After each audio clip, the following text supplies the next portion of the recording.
Yes, good morning friends. I am Professor Kunal Shah from JK Shah classes.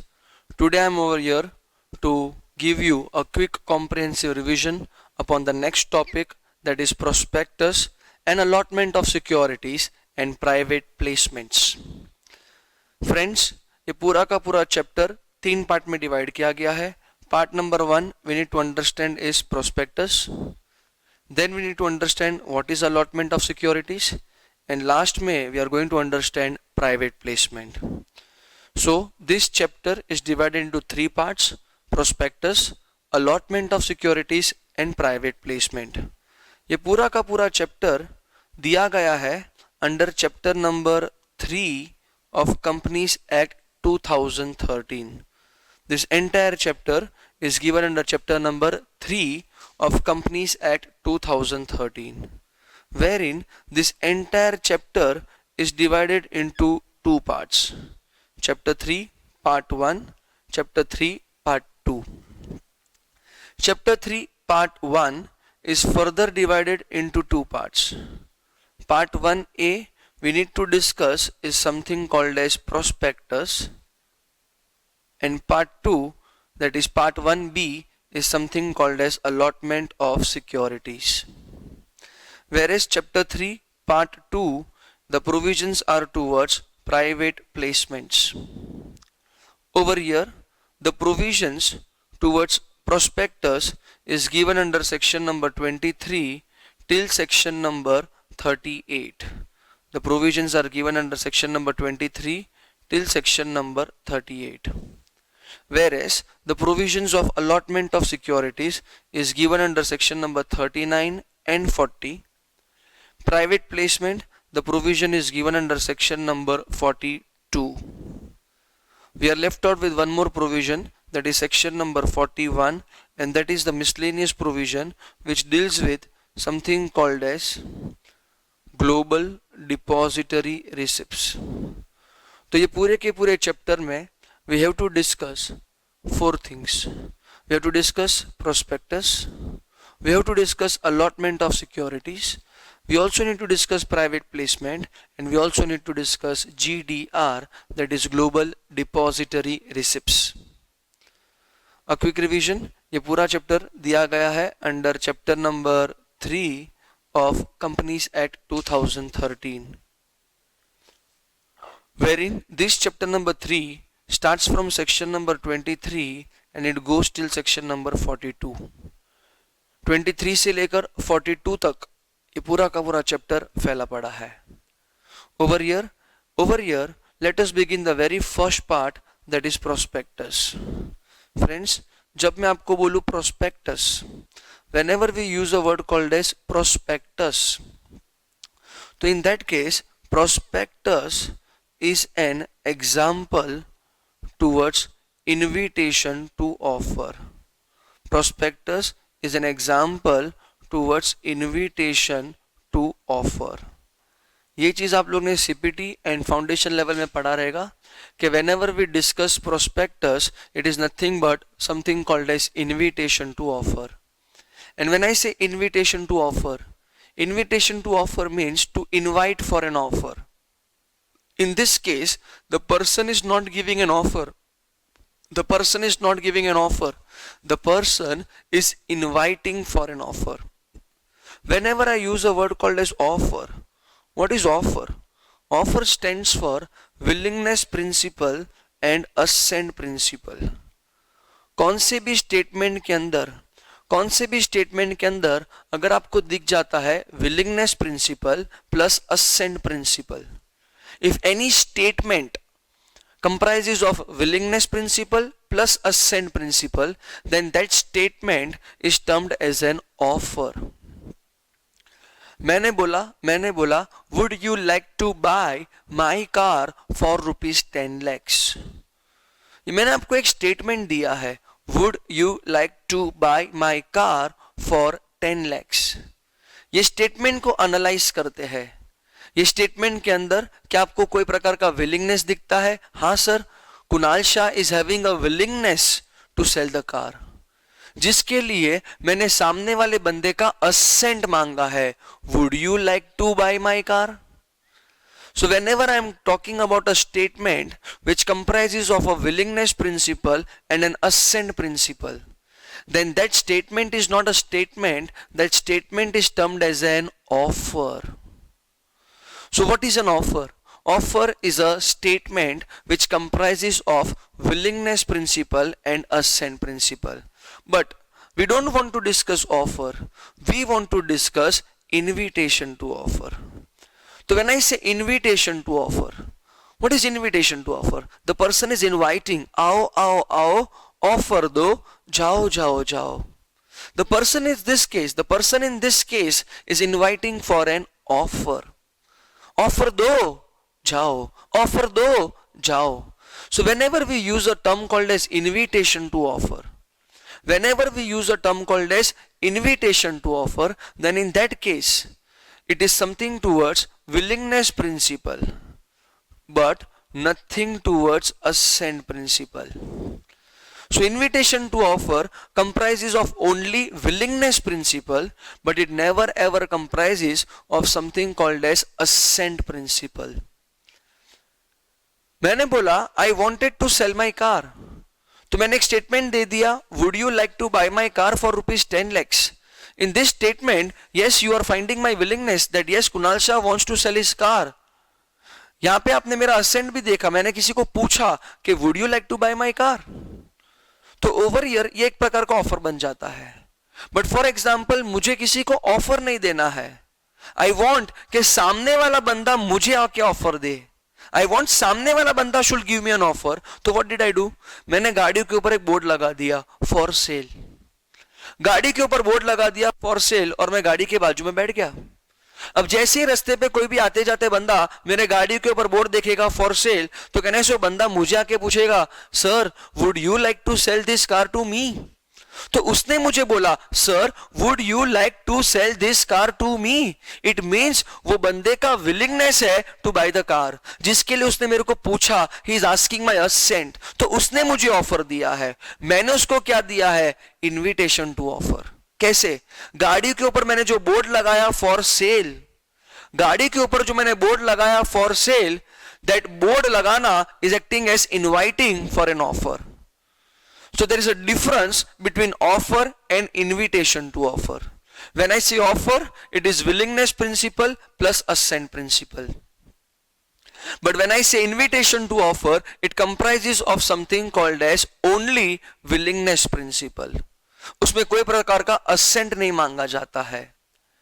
तो prospectus is an example towards invitation to offer.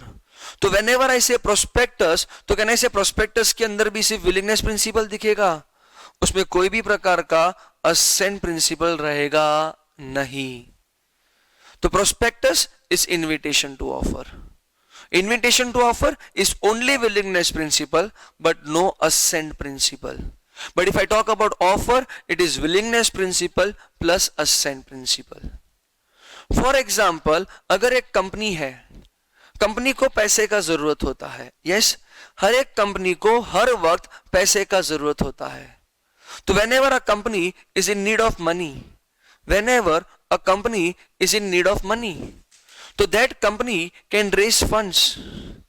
That company can raise funds either by issue of securities. अगर एक company को पैसे का जरूरत होता है तो that company can raise funds through issue of securities. The second option available is by acceptance of deposits. तो पैसा मांगने का देयर आर टू वेज. पैसा मांगने का there are two ways. The company can raise funds, number one by issue of securities, number two by acceptance of deposits. So whenever a company is in need of funds, the company can raise funds, number one, by issue of securities, number two, by acceptance of deposits. Hindi में बोलेगा तो अगर पैसे का जरूरत है तो company या तो ये कर सकता है, ये क्या है? Issue of securities. या तो कंपनी ये कर सकता है, ये क्या होता है? Acceptance of deposits. In this chapter, we are going to focus only and only upon a term called as issue of securities. So for example, if there is a company called as XYZ Limited, and if that company is in need of funds, तो company के management ने सोच लिया है कि हम लोग पैसा इकट्ठा करेंगे बाय इश्यू ऑफ सिक्योरिटीज। हम लोग पैसा इकट्ठा करेंगे बाय इश्यू ऑफ सिक्योरिटीज। तो अगर कंपनी को पैसा चाहिए तो कंपनी क्या करेगा? Issue of securities. अब कंपनी ने सिक्योरिटीज इश्यू तो कर दिया है, बट क्या ये सब चीज पब्लिक एट लार्ज को मालूम है? नहीं। कंपनी को मालूम है कि उसको पैसे का जरूरत है, कंपनी को मालूम है कि वो पैसे के लिए उन्होंने सिक्योरिटीज इश्यू किया है, बट कहने से ये इंफॉर्मेशन पब्लिक एट लार्ज को देना पड़ेगा। तो उसके लिए कंपनी करता है इश्यू ऑफ प्रोस्पेक्टस। कंपनी सबको नॉलेज देता है कि हमें पैसे का जरूरत है, आओ आओ हमें पैसा दो, हमें ऑफर दो और हमारे सिक्योरिटीज को लेके जाओ। So when does a company issue prospectus? A company issues prospectus when the company issues securities. When does a company issue securities? When the company is in need of funds. तो issue of prospectus कब होएगा? जब company को issue of securities करना है। Company issue of securities कब करेगा? जब कंपनी को पैसे का जरूरत होता है। हर एक कंपनी को पैसे का जरूरत होता है, तो company can raise funds number 1 by issue of securities. अगर सिक्योरिटीज इश्यू किया है तो in that case the company will issue prospectus. अब जैसे ही कंपनी ने प्रोस्पेक्टस इश्यू किया, मतलब कहने से कंपनी ने इन्विटेशन टू ऑफर दिया, तो इन्वेस्टर्स देना चालू करेंगे ऑफर। इन्वेस्टर्स ऑफर देना चालू करेंगे कि क्या मुझे आपके कंपनी का इतना शेयर मिल सकता है, क्या मुझे आपके कंपनी का इतना शेयर ये भाव में मिल सकता है। तो इन्वेस्टर्स ने दिया है ऑफर। जिन जिन इन्वेस्टर्स का ऑफर आएगा, कंपनी उनके पास से पैसा लेते जाएगा। पैसा आएगा, कंपनी ने पैसा एक्सेप्ट किया और फिर कंपनी ने सिक्योरिटीज अलॉट किया। For example, there is a company called as ABC limited. ये कंपनी को पैसे का जरूरत है। कंपनी को चाहिए 100 करोड़ रुपया। कंपनी को कितना रुपया चाहिए? 100 करोड़ रुपया। The company is requiring a funds of 100 crore. तो कंपनी ने सोच लिया है in order to get the funds of 100 crore, in order to get the funds of 100 crore, the company is going to issue 1 crore shares of rupees 10 each at rupees 100 per share। Company को 100 करोड़ रुपया चाहिए, तो company ये 100 करोड़ रुपया कैसे बांटने वाला है? कंपनी ये 100 करोड़ रुपया कंपनी ये 100 करोड़ रुपया इकट्ठा करने वाला है bye issue of 1 crore shares. Company 1 crore share issue करेगा। एक शेयर का प्राइस 10 रुपया, that's the face value, but what is the issue price? 100 rupees. तो can I say this is an issue of securities at premium. See, under Companies Act 2013, a company is prohibited to issue shares at discount, but the company can issue securities at premium. What is premium? Anything which is being charged over and above the face value. तो over year ये company का एक share का issue price 100 रुपया है, face value 10 रुपया। Company कितना share issue करने वाला है? 1 करोड़ शेयर्स इश्यू करने वाला है। क्यों? बिकॉज कंपनी को 100 करोड़ रुपया चाहिए। अब जैसे ही कंपनी को 100 करोड़ रुपया चाहिए, तो कंपनी ने 1 करोड़ शेयर्स इश्यू कर दिया। अब जैसे ही कंपनी ने 1 करोड़ शेयर्स इश्यू किया, तो कंपनी सीधा का सीधा इश्यू ऑफ प्रोस्पेक्टस करेगा। मतलब इन्वेस्टर्स को नॉलेज देगा कि मैंने 1 करोड़ शेयर्स इश्यू किया है, आओ आओ आओ ऑफर दो, जाओ जाओ जाओ। कंपनी ने दिया है इन्विटेशन टू ऑफर। अब इन्वेस्टर्स के पास से आएगा ऑफर।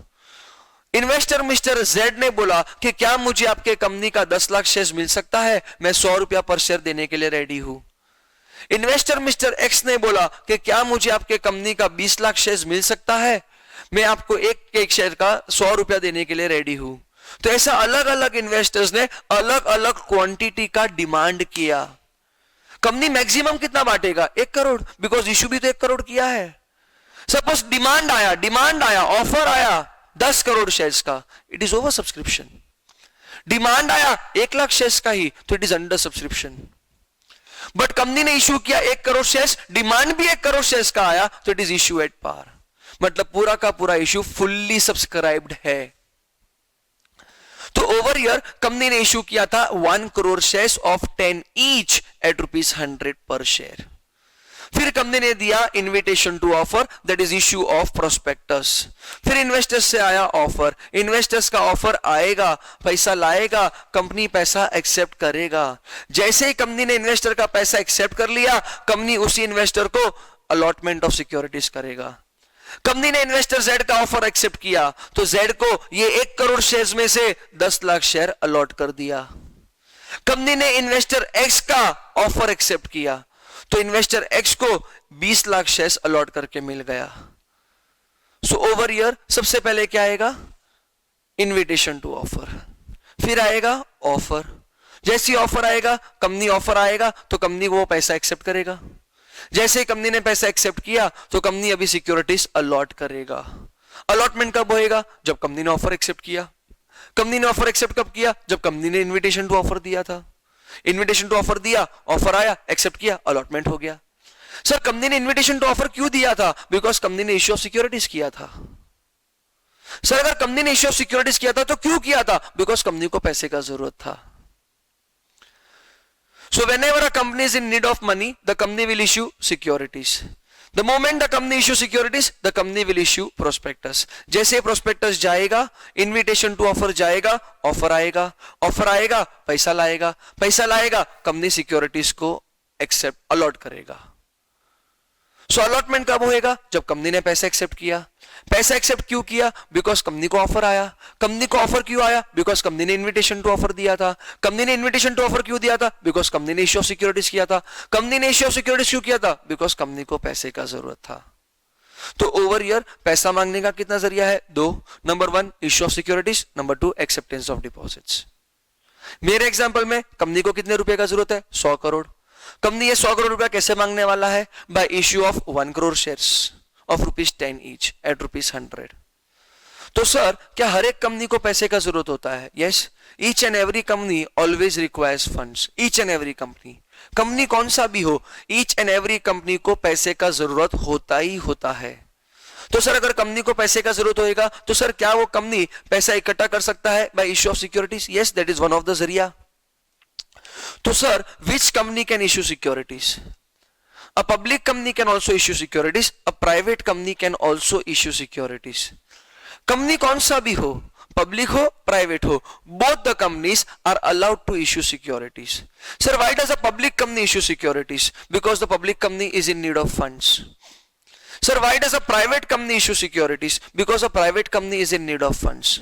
बट याद रखना, जब भी प्राइवेट कंपनी सिक्योरिटीज इश्यू करेगा तो प्राइवेट कंपनी कभी भी वो सिक्योरिटीज पब्लिक एट लार्ज को इश्यू नहीं करेगा। Because a private company is prohibited to issue securities to public at large. तो who can issue securities? Sir securities can be issued by public company as well as private company. A public company can issue securities? Yes sir. Sir can a private company issue securities? Yes sir.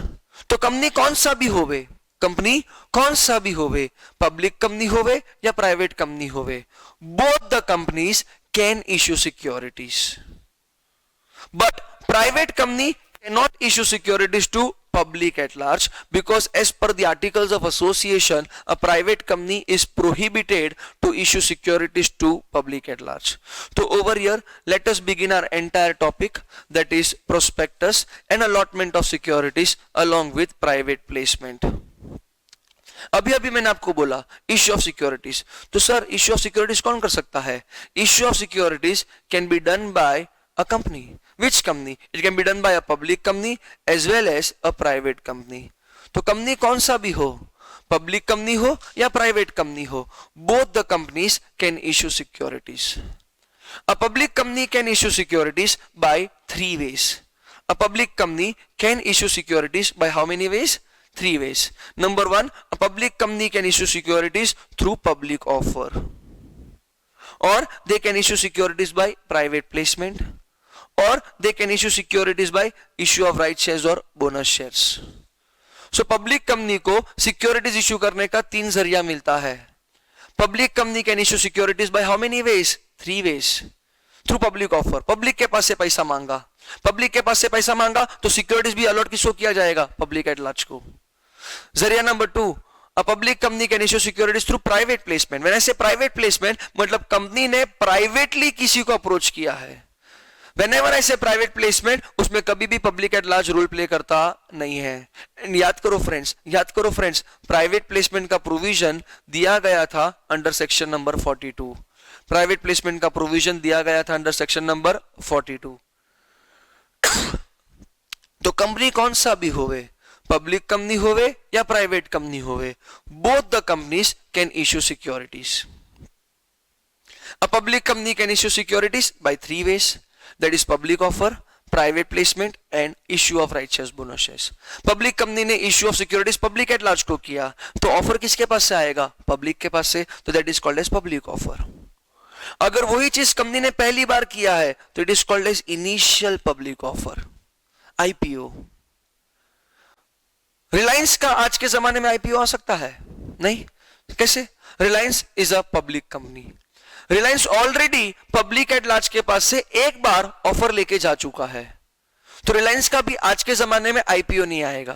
तो रिलायंस का अगर IPO आएगा, sorry Reliance को अगर public के पास से वापस से पैसा चाहिए तो रिलायंस लाएगा FPO, that is further public offer. तो public company issuing securities to public at large, for the first time it is IPO, for the subsequent time it is FPO. But मैंने बोला there is a company called as Kunal Shah limited. देख नाम से पता चलेगा it is a public company. If I say it is a public company, this company wants to issue securities.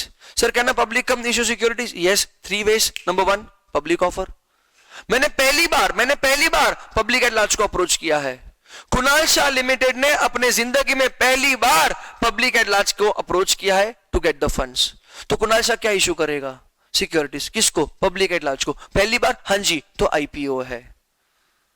But Reliance के case में क्या आएगा? रिलायंस ऑलरेडी एक बार कर चुका है, तो अभी रिलायंस का आईपीओ नहीं आएगा, रिलायंस का आएगा FPO, that is further public offer.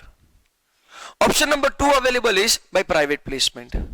Reliance industries limited को पैसे का जरूरत पड़ा, तो what did Reliance industries limited thought कि instead of approaching to public at large, it's better I raise the funds privately. Reliance industries limited ने डायरेक्टली कुणाल शाह को कांटेक्ट किया. Reliance industries limited is an artificial person, Kunal Shah is a natural person. Company ने directly Kunal Shah को approach किया and company ने कुणाल शाह को offer दिया, hey Kunal Shah, would you like to invest your money with our company? अगर आपने आपका हार्ड अर्न मनी हमको दिया तो हम आपको शेयर्स देंगे. तो कंपनी ने शेयर्स कुणाल शाह को देना है, कुणाल शाह को अपना पैसा कंपनी को देना है. अगर कुणाल शाह ने यह ऑफर एक्सेप्ट किया तो कुणाल शाह कंपनी को पैसा देगा, रिलायंस उसको ही शेयर्स देगा. तो कहना है इसमें सिर्फ और सिर्फ प्राइवेट डीलिंग हुआ है, इसमें कोई भी प्रकार का पब्लिक एट लार्ज इन्वॉल्व होता नहीं है. तो पब्लिक कंपनी ने देखो पैसा मांग लिया, पब्लिक कंपनी ने पैसा मांग लिया, number 1 through public offer, number 2 through private placements. Option number 3, the company can issue securities through right shares और बोनस शेयर्स. मतलब कंपनी ने अपने एग्जिस्टिंग मेंबर्स को पकड़ा. राइट शेयर्स किसको दिया जाता है? एग्जिस्टिंग मेंबर्स को. बोनस शेयर्स किसको दिया जाता है? एग्जिस्टिंग मेंबर्स को. तो कंपनी ने सोचा कि अगर मैं पैसा मांगता हूं बाहर वालों से या तो आपस में ही मांग लेता हूं, उससे अच्छा मैं अंदर ही अंदर मांग लूं. तो व्हाट इज अंदर ही अंदर? Existing members. तो public company can issue securities even to its existing members. Existing members को राइट शेयर्स दिया जाएगा, वो राइट शेयर्स के लिए एग्जिस्टिंग मेंबर्स कंपनी को फंड्स देगा. तो देखो public company can issue securities, number 1 बाहर वालों को, नंबर 2 आपस में, that is something called as private placement, या तो समथिंग कॉल्ड एज अंदर ही अंदर, that is existing members. Existing members को क्या दिया जाता है? या तो राइट शेयर्स या तो bonus shares. Sir right shares में तो कंपनी के पास पैसा आएगा बिकॉज कंपनी अपने ही शेयर होल्डर्स को शेयर्स इश्यू करेगा एट अ कंसेशनल प्राइस. तो सर राइट शेयर्स में पैसा आता है, समझ में आता है सर, बट सर कंपनी ने बोनस शेयर्स दिया. Sir bonus shares are for free. हाँ, bonus shares are for free. तो सर कंपनी को इसके पास पैसा किधर से आया? इधर पैसा इन्वेस्टर के घर से नहीं आएगा, बट पैसा कंपनी अपने रिजोर्स में से निकालेगा एंड कैपिटल अकाउंट में डाल देगा. याद करो बोनस शेयर्स को क्या बोलते हैं? Issue of bonus shares, that is called as capitalisation of profits. Profit के ऊपर हक किसका होता है? मेंबर्स का. तो कंपनी ने सोचा कि जो प्रॉफिट मैं मेंबर्स को बांटेगा, जो प्रॉफिट मैं मेंबर्स को बांटने वाला था वो प्रॉफिट मैं मेंबर्स को नहीं दे रहा हूं, वही प्रॉफिट को मैं कैपिटल अकाउंट में ट्रांसफर कर देता हूं. तो बोनस शेयर्स में पैसा मेंबर के घर में से नहीं आया है, बट पैसा मेंबर के हक में से आया है। तो public company can issue securities, yes और no? Sir why does the public company issue securities? Public company issue of securities करेगा क्यों? Because company is in need of money. Sir क्या हर एक कंपनी को पैसे का जरूरत होता है? Yes, each and every company is in need of money. तो public company is in need of money, क्या करेगा? Issue of securities. Private company is in need of money, क्या करेगा? Issue of securities. But sir public company can issue securities by 3 ways, private company can issue securities by 2 ways। कैसे कैसे? Private company can issue securities number 1 by private placement, number 2 bye issue of right shares और bonus shares. मतलब private company कभी भी public offer के लिए नहीं जाएगा। पब्लिक ऑफर के लिए सिर्फ और सिर्फ एक पब्लिक कंपनी जा सकता है, प्राइवेट कंपनी नहीं जा सकता है। बिकॉज प्राइवेट कंपनी के आर्टिकल्स ऑफ एसोसिएशन में क्लियरली डिफाइंड है कि private company is prohibited to issue securities to public at large. So whenever a private company wants to issue securities, they have got how many options? They have got only 2 options.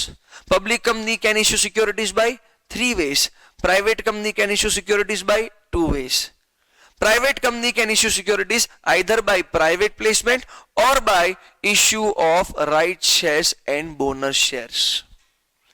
Private company ने एक privately offer दिया एक individual को या किसी को भी कि क्या आप अपना हार्ड अर्न मनी हमारे कंपनी में इन्वेस्ट करना चाहोगे? तो कहने से प्राइवेट डीलिंग हो रहा है। तो that is a system called as private placement. या तो प्राइवेट कंपनी ने अपने ही एग्जिस्टिंग मेंबर्स को पूछा कि क्या आप लोग को और पैसा कंपनी में लगाना है? आप अपना पैसा दो, हम आपको राइट शेयर्स देंगे या तो बोनस शेयर्स देंगे। तो over here issue of securities can be done by 2 companies, public company, private company. Public company can issue securities by 3 ways, private company can issue securities by 2 ways. Public company can issue securities number 1 by public offer, which can be either IPO or FPO. A public company can issue securities number 2 by private placement, number 3 by issue of right shares, bonus shares. बाहर वाले को पकड़ो, आपस में किसी को पकड़ो या अंदर ही अंदर, that is existing members. Private company wants to issue securities, how many ways? 2 ways. Number 1 private placement, number 2 issue of right shares और बोनस शेयर्स। तो ये था हमारा पूरा का पूरा section number 23। Issue of securities is nothing but section number 23 which deals with issue of securities. Let us move on to the next part, that is section number 26. आप सोचिए कि अगर कंपनी को पैसे का जरूरत है तो कंपनी के पास एक जरिया है इश्यू ऑफ सिक्योरिटीज का, एंड जब भी कंपनी इश्यू ऑफ सिक्योरिटीज करेगा तो कंपनी इश्यू ऑफ प्रोस्पेक्टस करेगा। अब प्रोस्पेक्टस इश्यू करेगा तो प्रोस्पेक्टस के अंदर क्या क्या होएगा? तो सबसे पहला प्रोविजन बोलता है कि prospectus should be dated. What is prospectus should be dated? ना ऐसा मत समझो कि प्रोस्पेक्टस को डेट पे लेके जाना है, कैंडल लाइट डिनर करवाना है, nonsense. When I say prospectus should be dated, तो उसका मतलब होता है कि प्रोस्पेक्टस जिस दिन पब्लिश होता है, प्रोस्पेक्टस जिस दिन पब्लिश होता है उस दिन का तारीख का थप्पा, the date when the prospectus gets published, that date has to be stamped upon the prospectus. Stamping of a date on which the prospectus was published, that system is called as dating of prospectus. तो जिस दिन prospectus publish होके बाहर आया वो तारीख का थप्पा prospectus पे लगाने का, तो वो बन जाएगा डेटिंग ऑफ प्रोस्पेक्टस। तो हर एक प्रोस्पेक्टस के ऊपर एक डेट लिखा जाता है जिसे पता चलता है कि ये प्रोस्पेक्टस कौन से तारीख को पब्लिश हुआ था। सर प्रोस्पेक्टस पब्लिश क्यों करना है? अरे आप सोचिए यार, अगर मेरा कंपनी इश्यू ऑफ सिक्योरिटीज करके बैठा है और मेरा कंपनी ये सिक्योरिटीज पब्लिक एट लार्ज को देने वाला है, तो कहने से मुझे ये इंफॉर्मेशन पब्लिक एट लार्ज में बांटना पड़ेगा। तो मैं पब्लिक एट लार्ज को बांटने जाएगा सिक्योरिटीज डायरेक्टली नहीं, मैं सबसे पहले इंफॉर्मेशन बांटेगा, हर एक के घर पे जाके कान में बोलेगा कि मैंने मेरे कंपनी का सिक्योरिटीज इशू किया है ना, मैं इशू करेगा प्रोस्पेक्टस। एक दो जन को करूंगा या सबको करूंगा? सबको करूंगा। तो जैसे मैंने प्रोस्पेक्टस बनाया तो मुझे वो प्रोस्पेक्टस का प्रिंट आउट, वो प्रोस्पेक्टस को पब्लिश करना पड़ेगा, तब जाके ये इंफॉर्मेशन मैं पब्लिक एट लार्ज में बांट सकता है। तो आप सिर्फ इतना सोच लो कि प्रोस्पेक्टस का सिलसिला कब आएगा।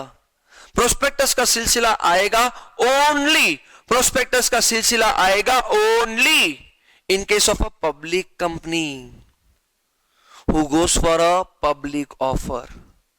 Public company who goes for a public offer को ही प्रोस्पेक्टस लाना पड़ता है, बिकॉज पब्लिक कंपनी अपना सिक्योरिटीज पब्लिक में बांटेगा, पब्लिक में बांटने से पहले पब्लिक को इंफॉर्मेशन देना पड़ेगा और वो इंफॉर्मेशन कंपनी देगा थ्रू प्रोस्पेक्टस।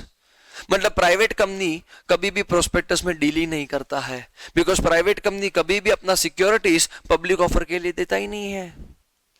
तो प्रोस्पेक्टस का सिलसिला सिर्फ और सिर्फ, प्रोस्पेक्टस का सिलसिला सिर्फ और सिर्फ आपको दिखेगा इन case of a public company who has gone for a public offer. Public company who goes for a public offer, public company who goes for a public offer will always issue securities, sorry will always issue prospectus. तो prospectus को सबसे पहले क्या करना पड़ेगा? Date करना पड़ेगा। Prospectus बनाया किसने है? कंपनी ने। देना किसको है? पब्लिक एट लार्ज को। जो भी कागज का टुकड़ा कंपनी बनाती है पब्लिक एट लार्ज के लिए, वो कागज का टुकड़ा सबसे पहले आरओसी को सबमिट करना पड़ता है फॉर रजिस्ट्रेशन पर्पस। मतलब पब्लिक एट लार्ज को देने से पहले आपको सबसे पहले वो चीज आरओसी के पास रजिस्टर करवानी पड़ेगी। So whenever a company prepares prospectus, number 1 prospectus को बनाओ, number 2 prospectus को पब्लिश करो, पब्लिश करने के बाद वो prospectus ROC के पास लेके जाओ for registration purpose. So prospectus should be always and always registered. Prospectus should be always and always registered. जैसे मेरा prospectus रजिस्टर हो जाएगा फिर मैं वो prospectus इशू कर पाएगा। तो I can issue prospectus only when the prospectus is registered. जिस दिन मेरा प्रोस्पेक्टस रजिस्टर्ड हुआ, जिस दिन मेरा प्रोस्पेक्टस रजिस्टर्ड हुआ, उधर से 90 डेज के अंदर अंदर, उधर से 90 डेज के अंदर अंदर ही मैं मेरे प्रोस्पेक्टस को इश्यू करेगा। फॉर एग्जाम्पल मेरा प्रोस्पेक्टस रजिस्टर हुआ ऑन 1 जनवरी, तो 1 जनवरी से लेकर 90 डेज के अंदर अंदर मुझे मेरा प्रोस्पेक्टस पब्लिक एट लार्ज को इश्यू करना है, पब्लिक एट लार्ज को मेरा प्रोस्पेक्टस बांट देना है। सर अगर 90 डेज के अंदर अंदर आपने प्रोस्पेक्टस इश्यू नहीं किया, सर आपने प्रोस्पेक्टस इश्यू किया आफ्टर 90 डेज, तो मान लो आपने जो प्रोस्पेक्टस इश्यू किया है ना, वो आपने कभी भी रजिस्टर ही नहीं करवाया है। Your prospectus is not registered, N unregistered prospectus is invalid. So step number 1 prospectus बनाओ, स्टेप नंबर 2 प्रोस्पेक्टस को पब्लिश करवाओ। जिस दिन प्रोस्पेक्टस पब्लिश हुआ उसी तारीख का थप्पा प्रोस्पेक्टस में लगाओ, that is called as dating of prospectus. एक बार प्रोस्पेक्टस का डेटिंग हो गया तो send the prospectus for registration to the ROC. जैसे प्रोस्पेक्टस रजिस्टर हो गया, start issuing the prospectus to public at large within 90 days. Sir company के प्रोस्पेक्टस के अंदर क्या क्या दिखेगा? कंपनी के प्रोस्पेक्टस के अंदर there are numerous number of information given. सबसे पहले कंपनी के प्रोस्पेक्टस के अंदर आपको दिखेगा कंपनी का नाम, कंपनी का रजिस्टर्ड ऑफिस एड्रेस, कंपनी के मैनेजमेंट का डिटेल्स, कंपनी का पूरा कैपिटल स्ट्रक्चर, लास्ट 5 साल का ऑडिटेड फाइनेंशियल स्टेटमेंट, लास्ट 5 साल का audited financial statement of your holding and subsidiary companies, vision of the company, mission of the company, the object why the company is raising funds, कितना securities company issue करेगा, minimum एक investor को कितना securities मिल सकता है, maximum एक investor को कितना सिक्योरिटीज मिल सकता है, what is the rate per security, which type of security, ये सारा का सारा इंफॉर्मेशन आपको दिखेगा कंपनी के प्रोस्पेक्टस में। इन शॉर्ट कंपनी का प्रोस्पेक्टस के अंदर जो भी कंटेंट्स होएगा वो कंटेंट्स 3 हिस्सों में बांटा जाएगा। The contents of prospectus is divided into 3 parts.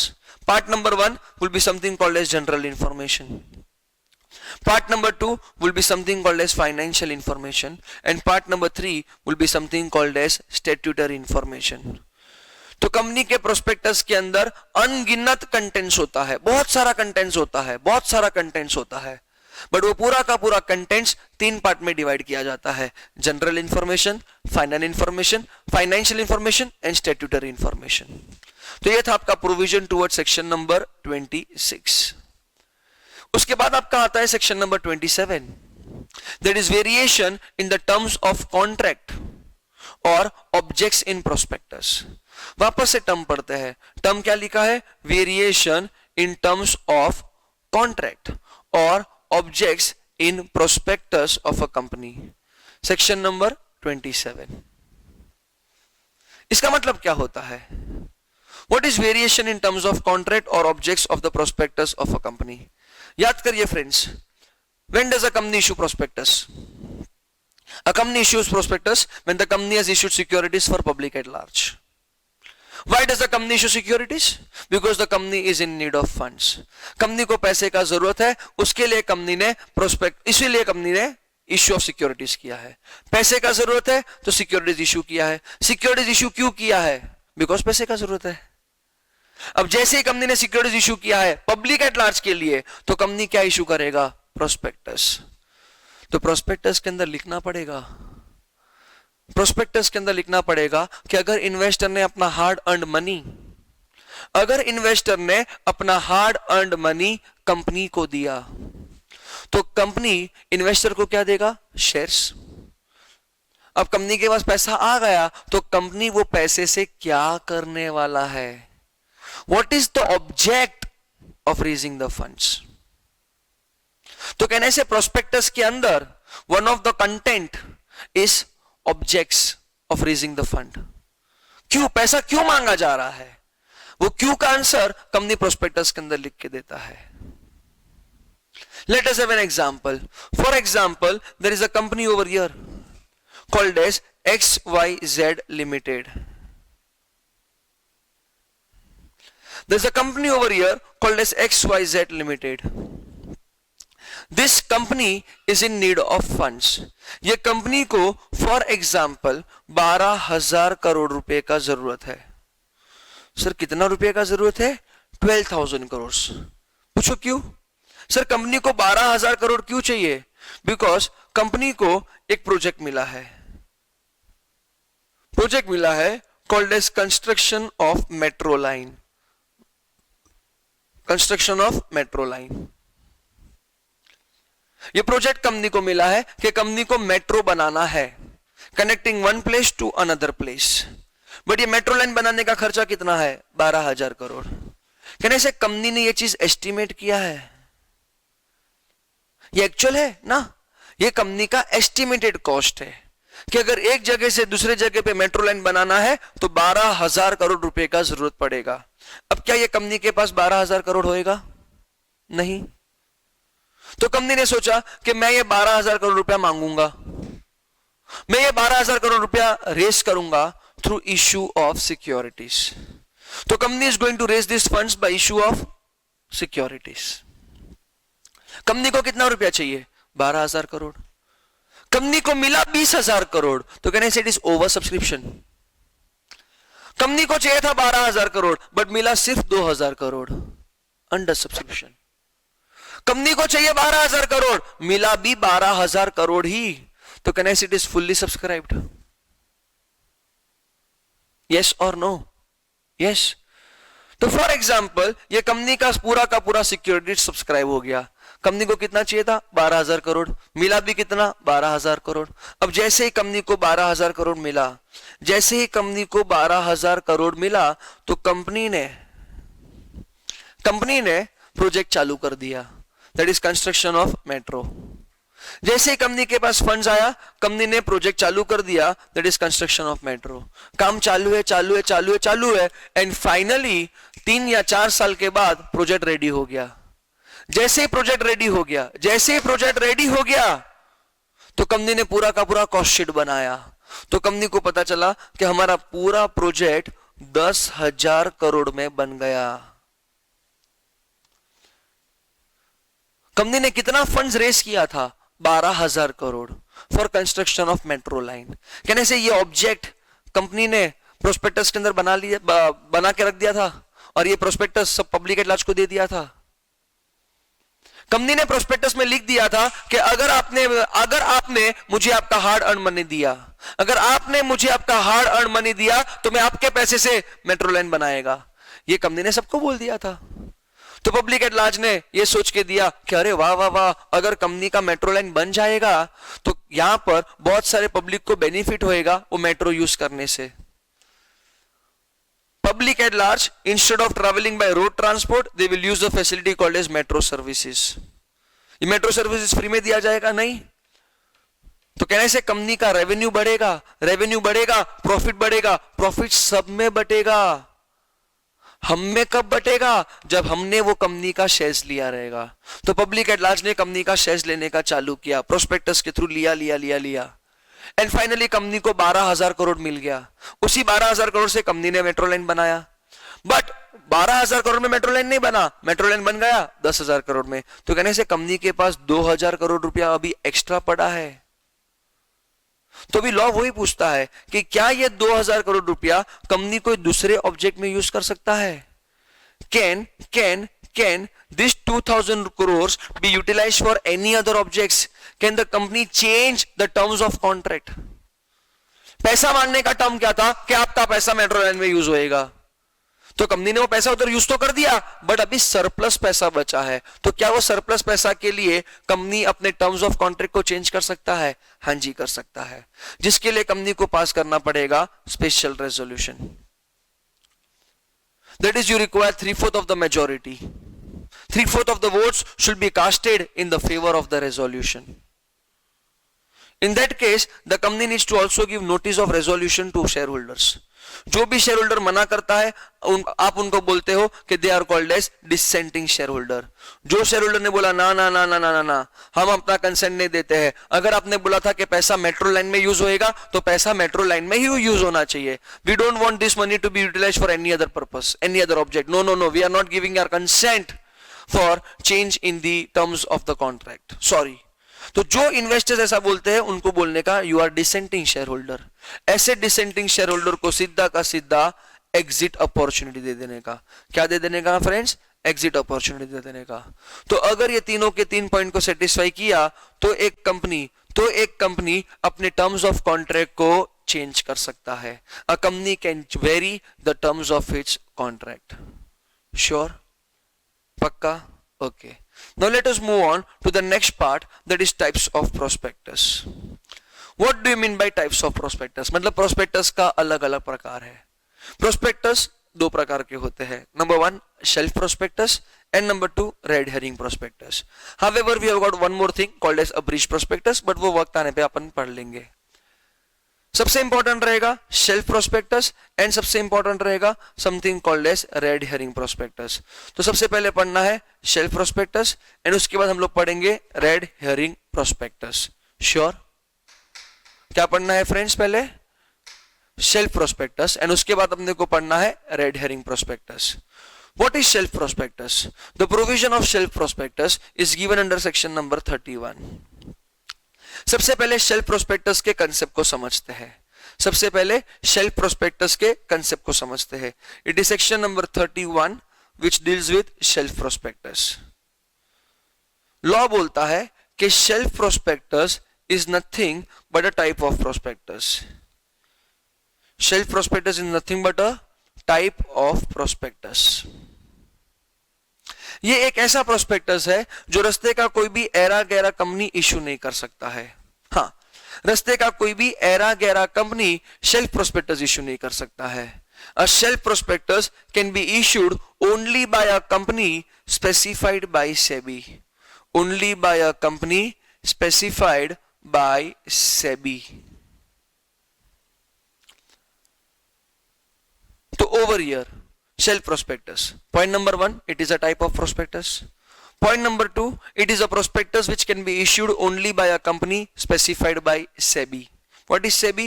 Securities Exchange Board of India. Wherein the validity of a shelf prospectus, the validity of a shelf prospectus is of 1 year. मतलब ये एक ऐसा प्रोस्पेक्टस है जो वैलिड होएगा for 1 year. मतलब ये एक ऐसा इनविटेशन टू ऑफर है, ये एक ऐसा इनविटेशन टू ऑफर है which is valid for 1 year. Generally prospectus का वैलिडिटी कितना होता है? जनरली प्रोस्पेक्टस का वैलिडिटी होता है till the time of its issue. मैंने इश्यू किया था 1 करोड़ शेयर्स, पूरा का पूरा 1 करोड़ शेयर सब्सक्राइब हो गया, तो मेरे प्रोस्पेक्टस का भी कुछ वैलिडिटी नहीं है. बट शेल्फ प्रोस्पेक्टस एक ऐसा प्रोस्पेक्टस है which is valid for 1 year from the date when the prospectus was issued. जिस दिन प्रोस्पेक्टस इश्यू किया उधर से 1 साल तक यह प्रोस्पेक्टस वैलिड माना जाएगा. सर कंपनी ने ऐसा प्रोस्पेक्टस इश्यू क्यों किया? Because it helps a company to save something called as time and cost. It helps the company to save something called as time and cost. अब आप दिमाग लगाओ, अगर कंपनी ने शेल्फ प्रोस्पेक्टस इशू किया है, the validity of a shelf prospectus is of 1 year. मतलब वो पूरे साल में जब भी एक कंपनी सब्सिक्वेंट इशू के लिए जाएगा, ये पूरे साल में जब भी एक कंपनी कोई सब्सिक्वेंट इशू के लिए जाएगा, तो सब्सिक्वेंट इशू करने के लिए कंपनी को वापस से प्रोस्पेक्टस लाने का जरूरत नहीं है. बिकॉज कंपनी ने ऑलरेडी प्रोस्पेक्टस लाया था जो वैलिड था फॉर 1 ईयर. मतलब पूरे के पूरे साल में जब भी कंपनी सब्सिक्वेंट इशू करेगा, वापस से कोई नया इशू लाएगा, तो कंपनी को उसके लिए वापस से प्रोस्पेक्टस बनाने का जरूरत नहीं है. अब आप सोचिए, अगर प्रोस्पेक्टस बनाना नहीं पड़ेगा तो मतलब प्रोस्पेक्टस इशू भी नहीं करना पड़ेगा, मतलब प्रोस्पेक्टस रजिस्टर भी नहीं करना पड़ेगा. कहने से ये सब चीज में टाइम लगता था, तो कहने से ये सब टाइम बच गया.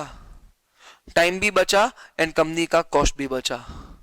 टाइम भी बच गया एंड कॉस्ट भी बच गया, बिकॉज प्रोस्पेक्टस बनाने का खर्चा होता है, प्रोस्पेक्टस को रजिस्टर करने का भी खर्चा होता है, प्रोस्पेक्टस को इश्यू करने का भी खर्चा होता है.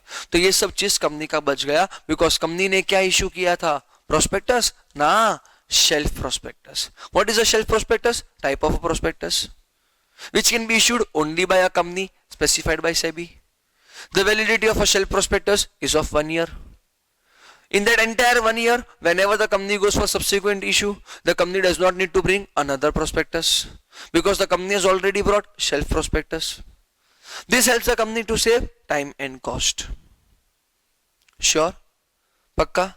But सुनो, जब भी कंपनी subsequent issue करने जाएगा, जब भी कंपनी subsequent issue करने जाएगा, तो कहने से subsequent issue का इंफॉर्मेशन पब्लिक एट लार्ज को देना ही पड़ेगा. तो यहां पर कंपनी सब्सिक्वेंट इशू का इंफॉर्मेशन पब्लिक एट लार्ज को देता है through information memorandum. Subsequent issue का नॉलेज पब्लिक एट लार्ज को दिया जाता है through a system called as information memorandum. What is information memorandum? Information memorandum is a document which showcases the changes that occurred from the previous issue to the current issue. Previous issue से लेकर current issue में कुछ भी changes आया है, तो वो changes को दिखाया जाता है under a document called as information memorandum. इसमें फायदा क्या हो गया? इसमें फायदा ये हो गया कि मुझे पूरा का पूरा प्रोस्पेक्टस नहीं बनाना है, मुझे सिर्फ उन चीजों को हाईलाइट करना है जिसमें कोई प्रकार का चेंजेस दिखता है. चेंजेस कौन सा? From the previous issue to the current issue. ये चेंजेस कौन सा भी हो सकता है, फाइनेंशियल चेंजेस भी हो सकता है या नॉन फाइनेंशियल आइटम्स का भी चेंजेस हो सकता है. कोई भी चेंजेस हुआ from the previous issue to the current issue, कोई भी चेंजेस हुआ, then such changes are been showcased under a document called as information memorandum. हाँ जी, ये इंफॉर्मेशन मेमोरेंडम को भी रजिस्टर किया जाएगा with ROC. Late us have an example over here. For example, एक कंपनी है जिसको पैसे का जरूरत है. तो कंपनी इश्यू ऑफ सिक्योरिटीज करेगा. इश्यू ऑफ सिक्योरिटीज अगर पब्लिक एट लार्ज को किया है तो प्रोस्पेक्टस इश्यू करेगा. कंपनी ने सोचा है कि मैं पैसा मांगूंगा थ्रू इश्यू ऑफ सिक्योरिटीज, वो भी थ्रू पब्लिक एट लार्ज, तो कंपनी को जेक डैश लाना ही पड़ेगा.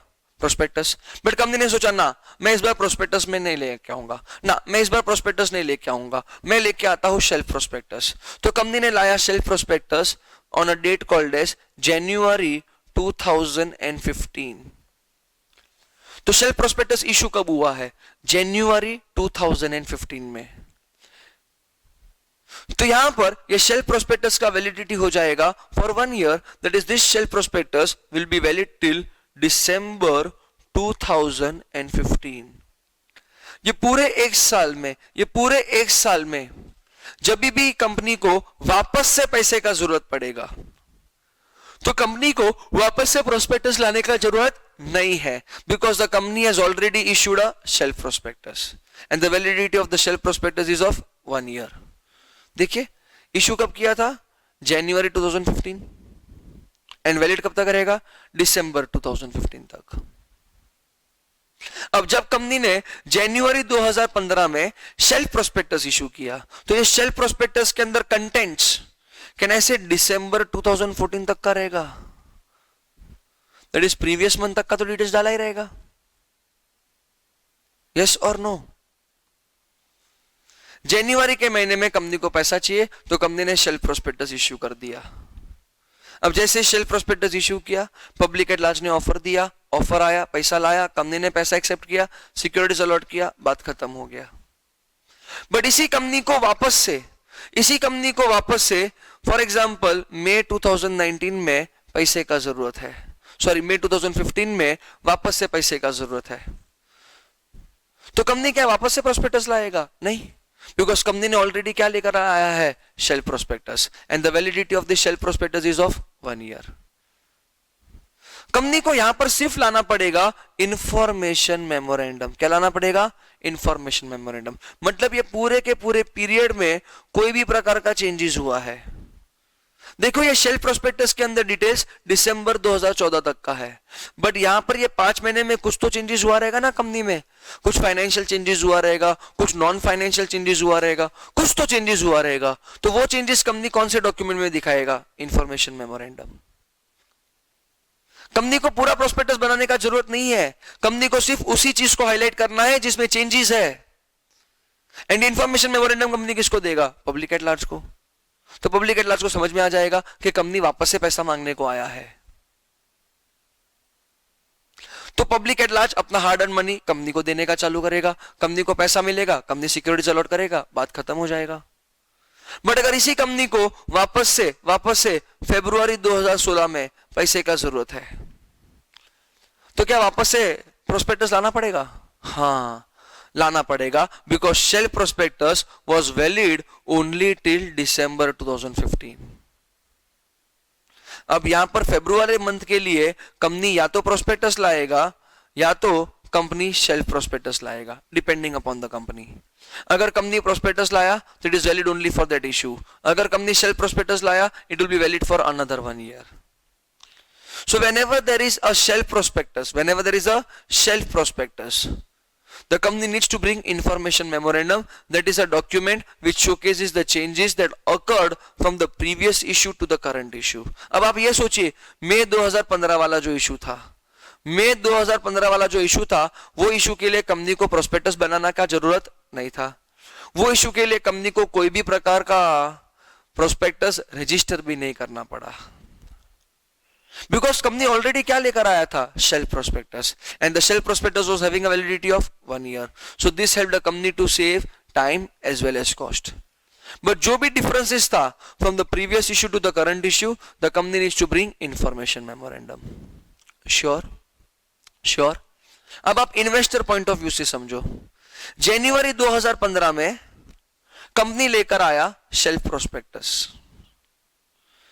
कंपनी प्रोस्पेक्टस ला सकता था, बट कंपनी क्या लेकर आया? Shelf prospectus. तो इन्वेस्टर समझ गया कि अगर ये कंपनी शेल्फ प्रोस्पेक्टस लेकर आया है, मतलब कंपनी का इंटेंशन है कि पूरे साल में ये कंपनी पैसा वापस से मांगने आने वाला है। अगर कंपनी का ऐसा कोई इंटेंशन नहीं होता तो कंपनी एक नॉर्मल प्रोस्पेक्टस फाइल करता, बट कंपनी ने यहां पे नॉर्मल प्रोस्पेक्टस फाइल नहीं किया। कंपनी ने कौन सा प्रोस्पेक्टस फाइल किया? Shelf prospectus, and the validity of shelf prospectus is of 1 year.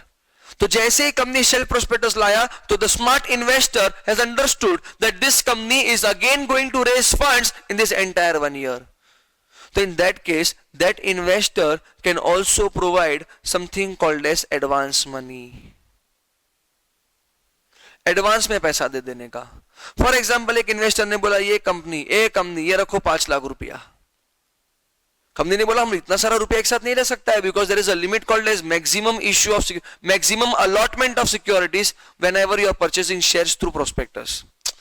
Shares खरीदने का कितना भी ओपन मार्केट में कोई लिमिट नहीं है, but whenever you are purchasing shares through prospectus there are certain limits.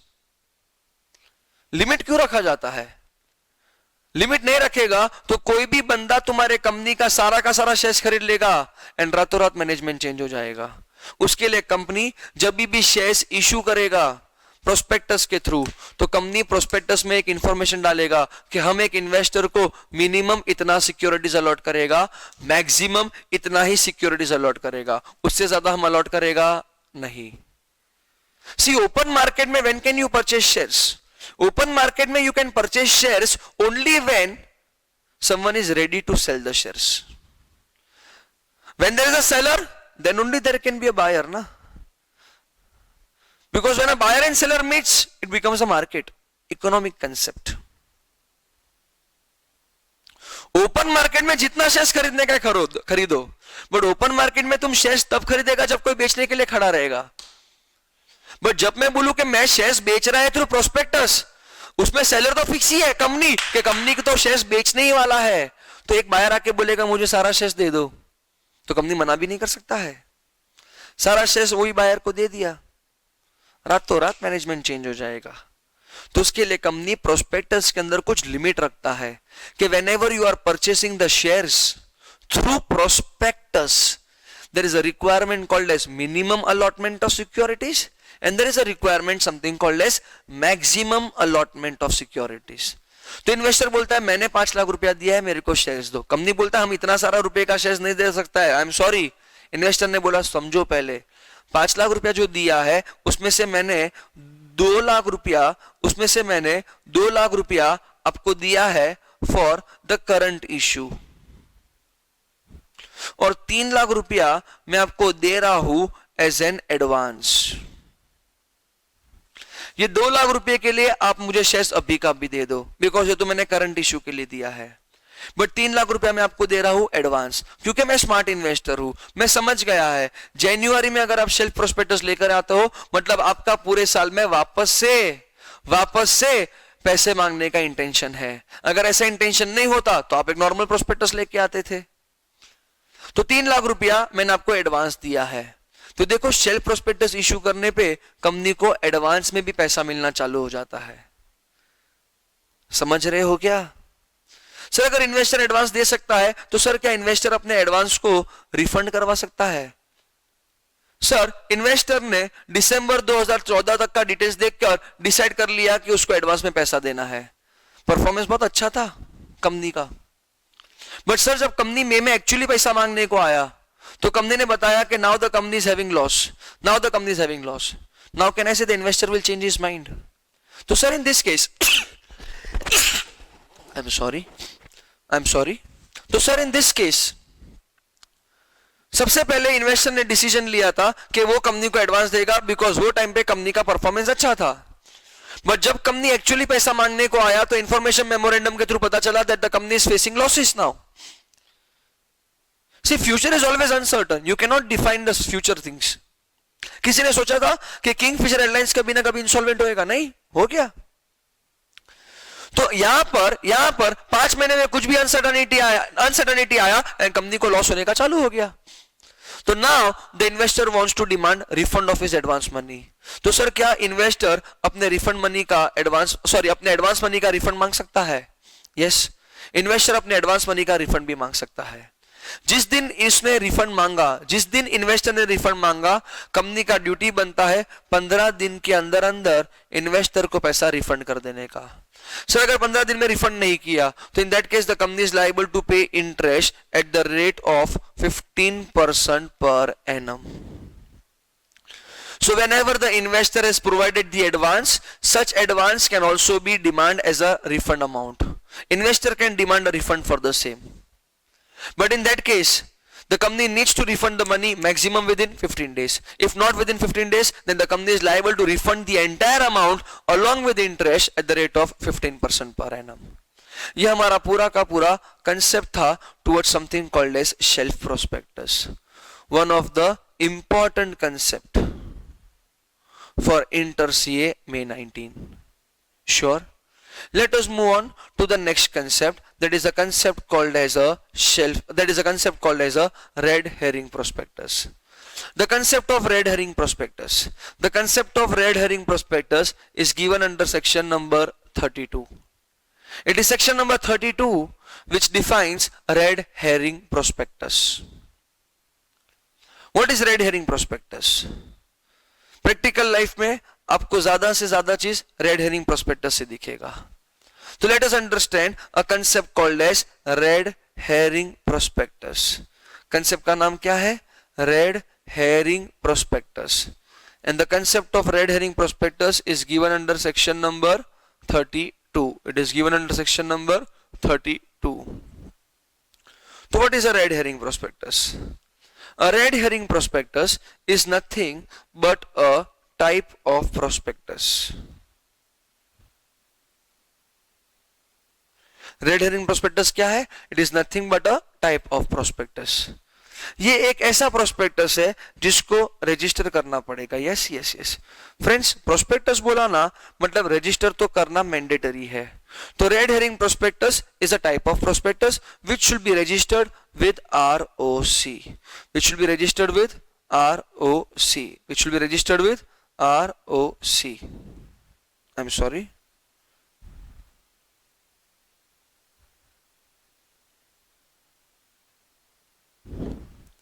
तो red herring prospectus is a prospectus which will be registered with the ROC. ये एक ऐसा प्रोस्पेक्टस है, ये एक ऐसा प्रोस्पेक्टस है जिसमें कोई ना कोई वाइटल इंफॉर्मेशन, एक ऐसा प्रोस्पेक्टस है जिसमें कोई ना कोई वाइटल इंफॉर्मेशन मिसिंग होएगा. Any prospectus wherein certain vital informations are missing, then such prospectus is called as a red herring prospectus. It is called as a red herring prospectus.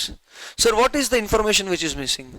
The information which is missing will be number one, either towards something called as quantity of securities to be issued. Generally company prospectus में बता देता है, prospectus में बता देता है कि हम लोग कितना सिक्योरिटीज इशू करने वाला है. बट ये एक ऐसा प्रोस्पेक्टस है जिसमें कंपनी ने क्वांटिटी के बारे में कोई इंफॉर्मेशन दिया नहीं है. So one of the vital information missing will be something towards quantity of securities to be issued.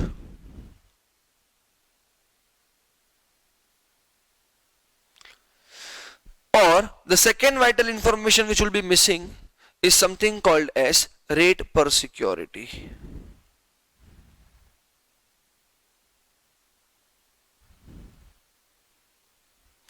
ये दोनों में से कौन सा भी एक इंफॉर्मेशन, ये दोनों में से कौन सा भी एक इंफॉर्मेशन मिसिंग होता है, एंड दोनों में से अगर कौन सा भी एक इंफॉर्मेशन मिसिंग होएगा तो it is called as a red herring prospectus. Practical life में रेट पर सिक्योरिटी मिसिंग रखा जाता है. सर ऐसा क्यों करती है company? Because the company wants to elucidate the demand of its securities in an open market. Example लेते हैं.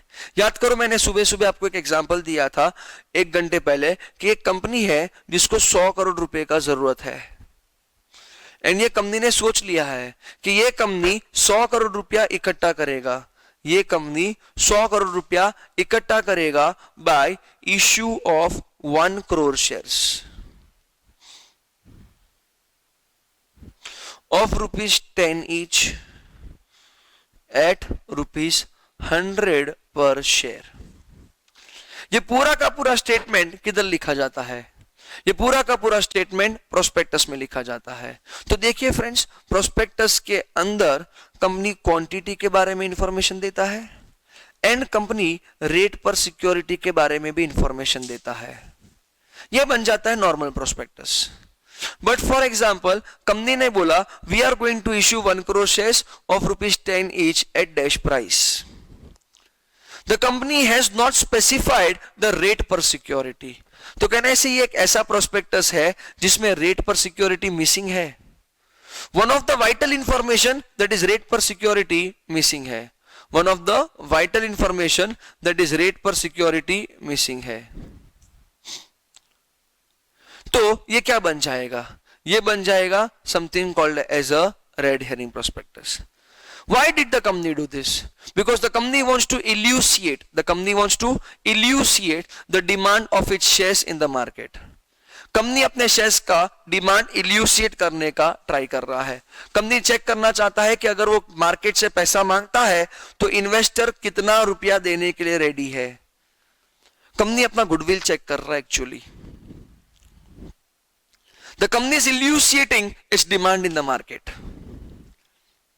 कंपनी ने यह सोचा कि let the investors decide rate per security. I won't decide, let the investors decide. जिसके लिए investors company को beading करते जाएगा। ये बीडिंग एक क्लोज एनवायरनमेंट में नहीं होएगा, वो थ्रू एक ओपन एनवायरनमेंट में होएगा। कैसे अपन करते हैं वो चीज?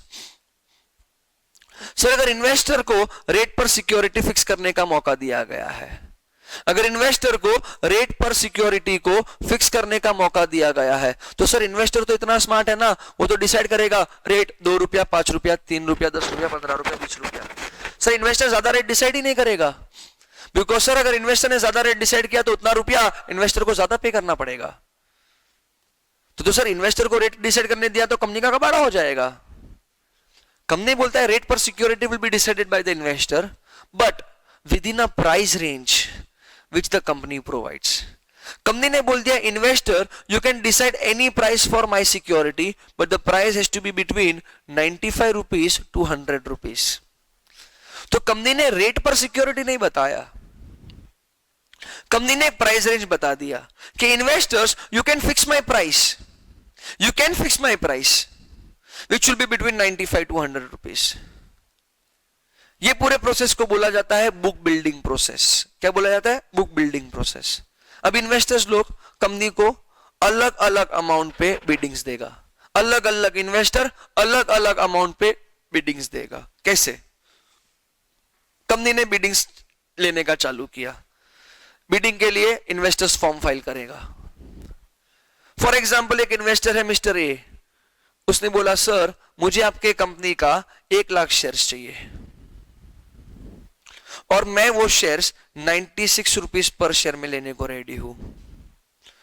कुछ इन्वेस्टर्स ने बोला कि we are ready to purchase your shares at ₹97। Company को पता चला ये कुछ इन्वेस्टर्स टोटल शेयर्स लेने का पसंद करेगा 10 लाख शेयर्स। कुछ इन्वेस्टर्स ने ऑफर दिया कि we are ready to purchase your shares at ₹98 per share. 98 के भाव पे कंपनी का 90 लाख शेयर्स जा रहा है। मतलब there is a demand of 90 lakh shares at ₹98 per share. There is a demand of 6 lakh shares at ₹99 per share. There is a demand of 4 lakh shares at ₹100 per share. तो ऐसा अलग अलग इन्वेस्टर ने अलग अलग अमाउंट पे बिडिंग देने का चालू कर दिया। तो ओवर ईयर कहने से कंपनी को बहुत सारा बिडिंग्स आया अलग अलग प्राइस पे। अब कंपनी इसको कैलकुलेट कैसे करेगा? कंपनी सबसे पहले ये देखेगा कि कौन से प्राइस पे सबसे हाईएस्ट पैसा आ रहा है। 90 लाख शेयर्स जा रहा है 98 में, मतलब अच्छा खासा पैसा 98 वाले प्राइस पे आ रहा है। तो जो प्राइस मिसिंग था कंपनी ने वो प्राइस फिक्स कर दिया। अब कंपनी सोचता है कि अगर मैंने ये सिस्टम अडॉप्ट नहीं किया होता और मैं स्ट्रिंजेंट की तरह मार्केट में आया होता, हिटलर की तरह बोला होता कि मेरा एक शेयर 100 रुपए में जाएगा, तो देख 100 रुपए में सिर्फ 4 लाख शेयर ही जाता था। मतलब कंपनी अच्छा खासा अंडर सब्सक्रिप्शन का लाफा खाने वाला था, बट कंपनी बच गया बिकॉज कंपनी ने ये सिचुएशन लाया थ्रू रेड हेरिंग प्रोस्पेक्टस। जो रेट पर सिक्योरिटी मिसिंग था कहना इसको कंपनी ने कैलकुलेट कर लिया। अब 98 रुपीस में कंपनी का कितना शेयर जा रहा है? 90 लाख शेयर जा रहा है। 99 में कुछ बंदे रेडी थे, तो जो बंदे 99 में लेने को रेडी थे वो 98 में भी तो ले लेंगे ना, तो कंपनी इनको भी तो शेयर्स दे देगा। जो बंदा 100 रुपए में लेने को रेडी था वो 98 में भी तो ले लेगा, तो कंपनी उसको भी शेयर्स दे देगा।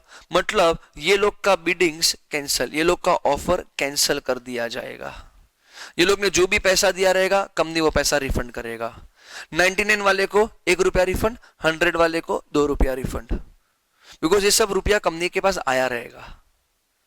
तो जो चीज मिसिंग था, कहने से वो जो चीज मिसिंग था वो आ गया।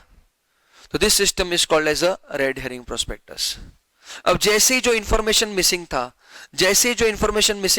कहने से कंपनी के पास वो इंफॉर्मेशन आ गया, तो अब कंपनी फाइल करेगा फाइनल प्रोस्पेक्टस। मतलब अब ये फाइनल प्रोस्पेक्टस रजिस्टर किया जाएगा आरओसी के पास एज वेल एज सेबी के पास, and this is a system which facilitates book building process.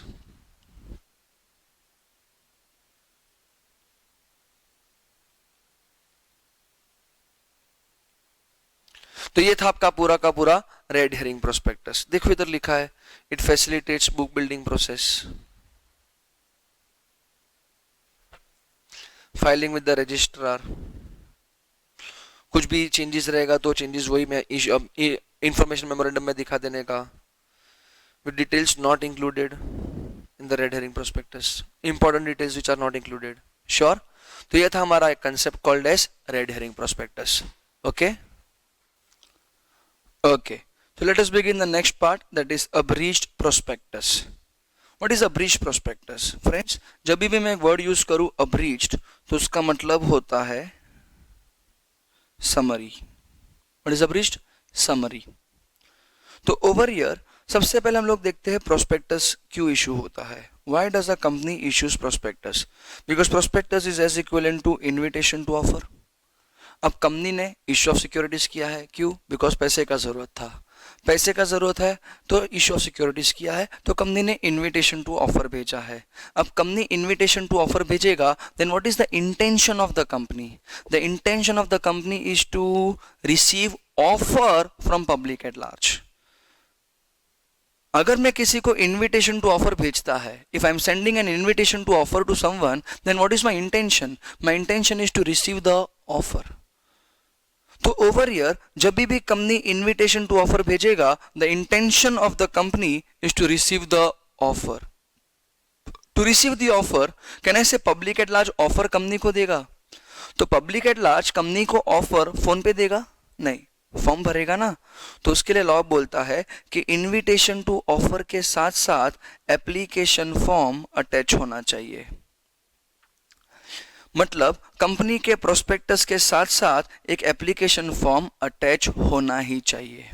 जब ये एप्लीकेशन फॉर्म आएगा कंपनी के पास, उसके बाद ही कंपनी कैन अलॉट सिक्योरिटीज। तो when can a company allot securities? A company can allot securities only when the company has received application form which was attached with the prospectus of the company. Can a company allot securities without receiving application form? No. Application form अगर company के पास आया नहीं है, मतलब company के पास offer नहीं आया है। एप्लीकेशन फॉर्म एक प्रकार का ऑफर होता है। कंपनी ने इनविटेशन टू ऑफर भेजा, तो इनविटेशन टू ऑफर के अंदर एप्लीकेशन फॉर्म लगा दिया है। Now if the investor wants to give an offer, that investor will give an offer in that application form. तो जब इन्वेस्टर के पास से ऑफर आएगा, तभी तो कंपनी उस इन्वेस्टर को सिक्योरिटीज अलॉट करेगा। Indian contract act, can I accept someone's offer without receiving an offer? क्या मैं किसी के ऑफर को एक्सेप्ट करूं अगर मेरे पास उसका ऑफर ही नहीं आया हो? नहीं कर सकता हूं मैं ये चीज, बिकॉज सिस्टम बोलता है कि सबसे पहले आता है ऑफर, फिर होता है एक्सेप्टेंस ऑफ ऑफर। तो उसी सिस्टम को अगर मैंने कंपनीज एक्ट में डाल दिया, तो सबसे पहले कंपनी को रिसीव करना पड़ेगा application form, but company application form investor के पास से रिसीव तब करेगा जब company application form invitation to offer के अंदर भेजेगा। तो first attach the application form inside your invitation to offer, then the company will receive the application forms. Only after receiving the application forms, the company can allot securities. तो can a company allot securities without receiving application forms? No. Application form के बिना company securities allot कर सकता नहीं है। But ये rule का there are certain exceptional cases. Exceptional case number 1, securities allotted to an underwriter. Securities allotted to an underwriter as per the terms of underwriting agreement.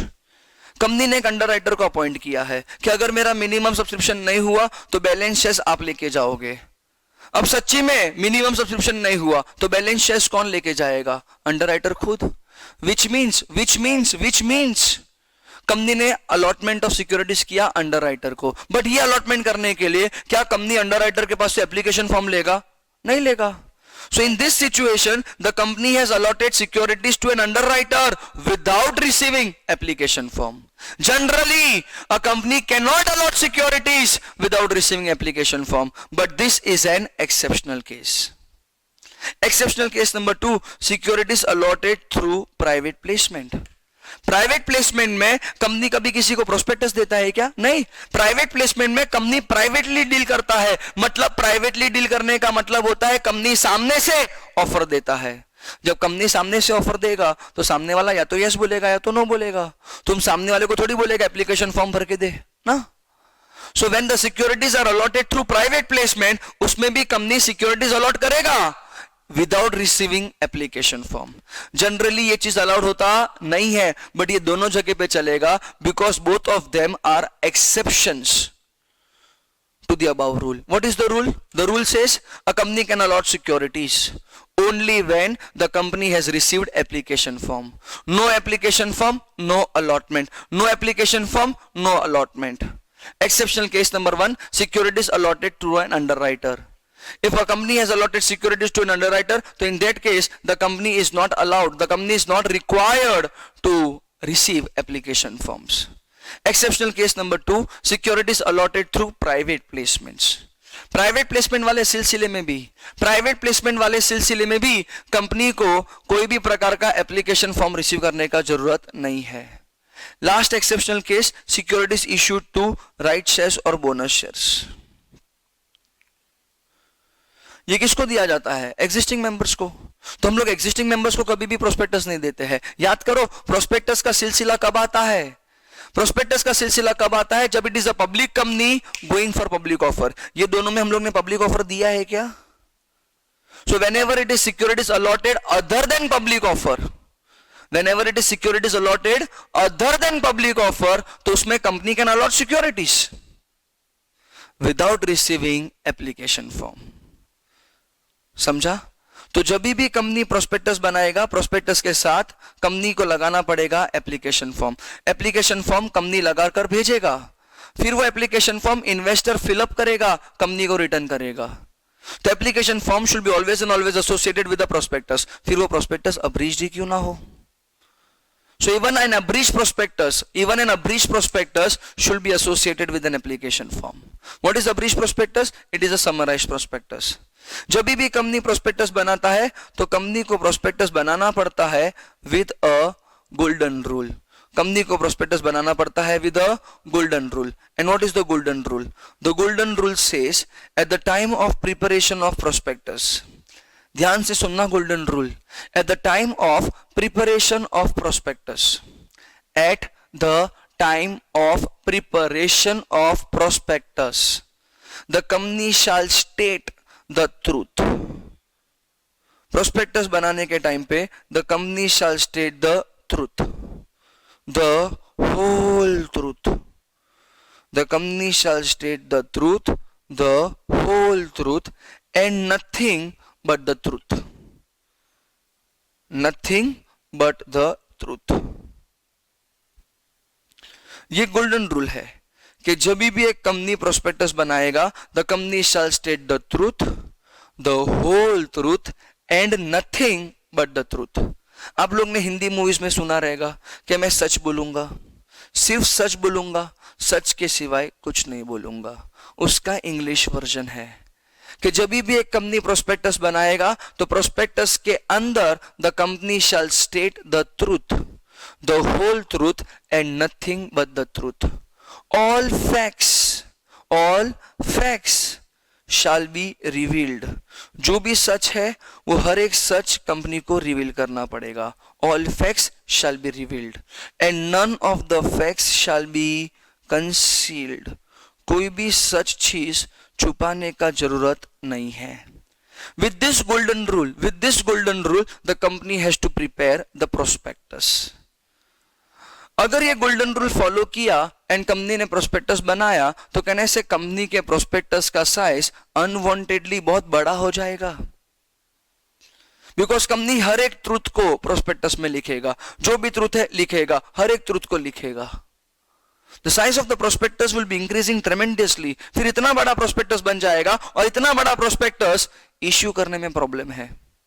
इतना बड़ा प्रोस्पेक्टस लोगों तक पहुंचाने में प्रॉब्लम है. इतना बड़ा प्रोस्पेक्टस कोई बंदा पढ़ेगा भी नहीं.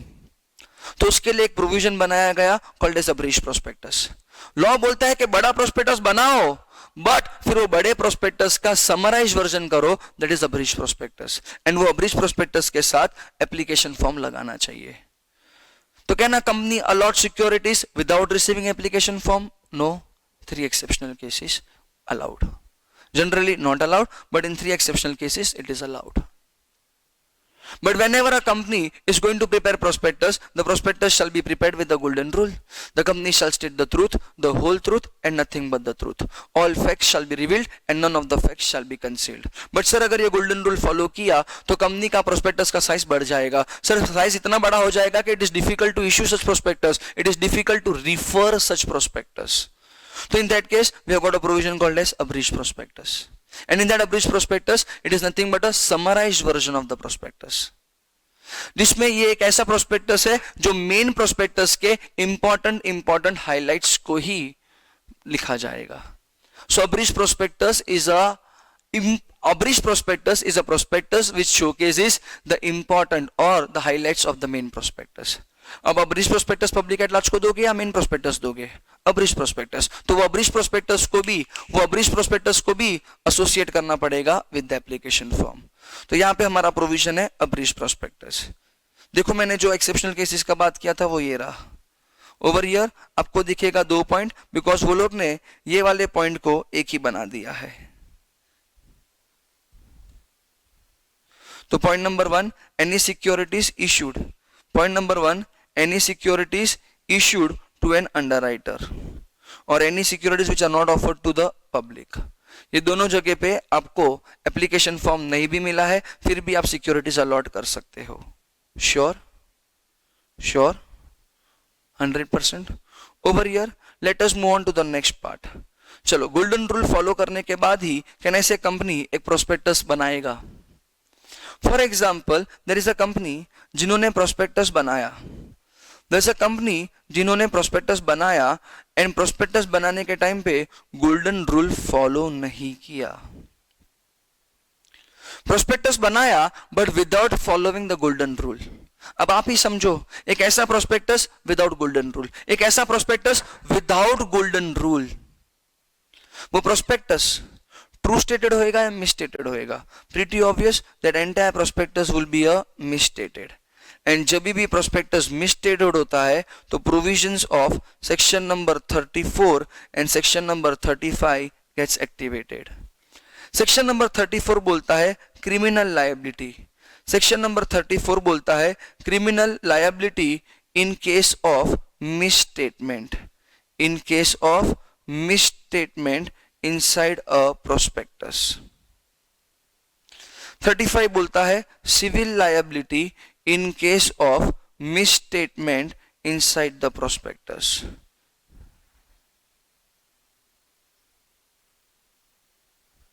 तो जब भी प्रोस्पेक्टस गोल्डन रूल के थ्रू बनाया गया नहीं है तो that prospectus will be a मिसस्टेटेड.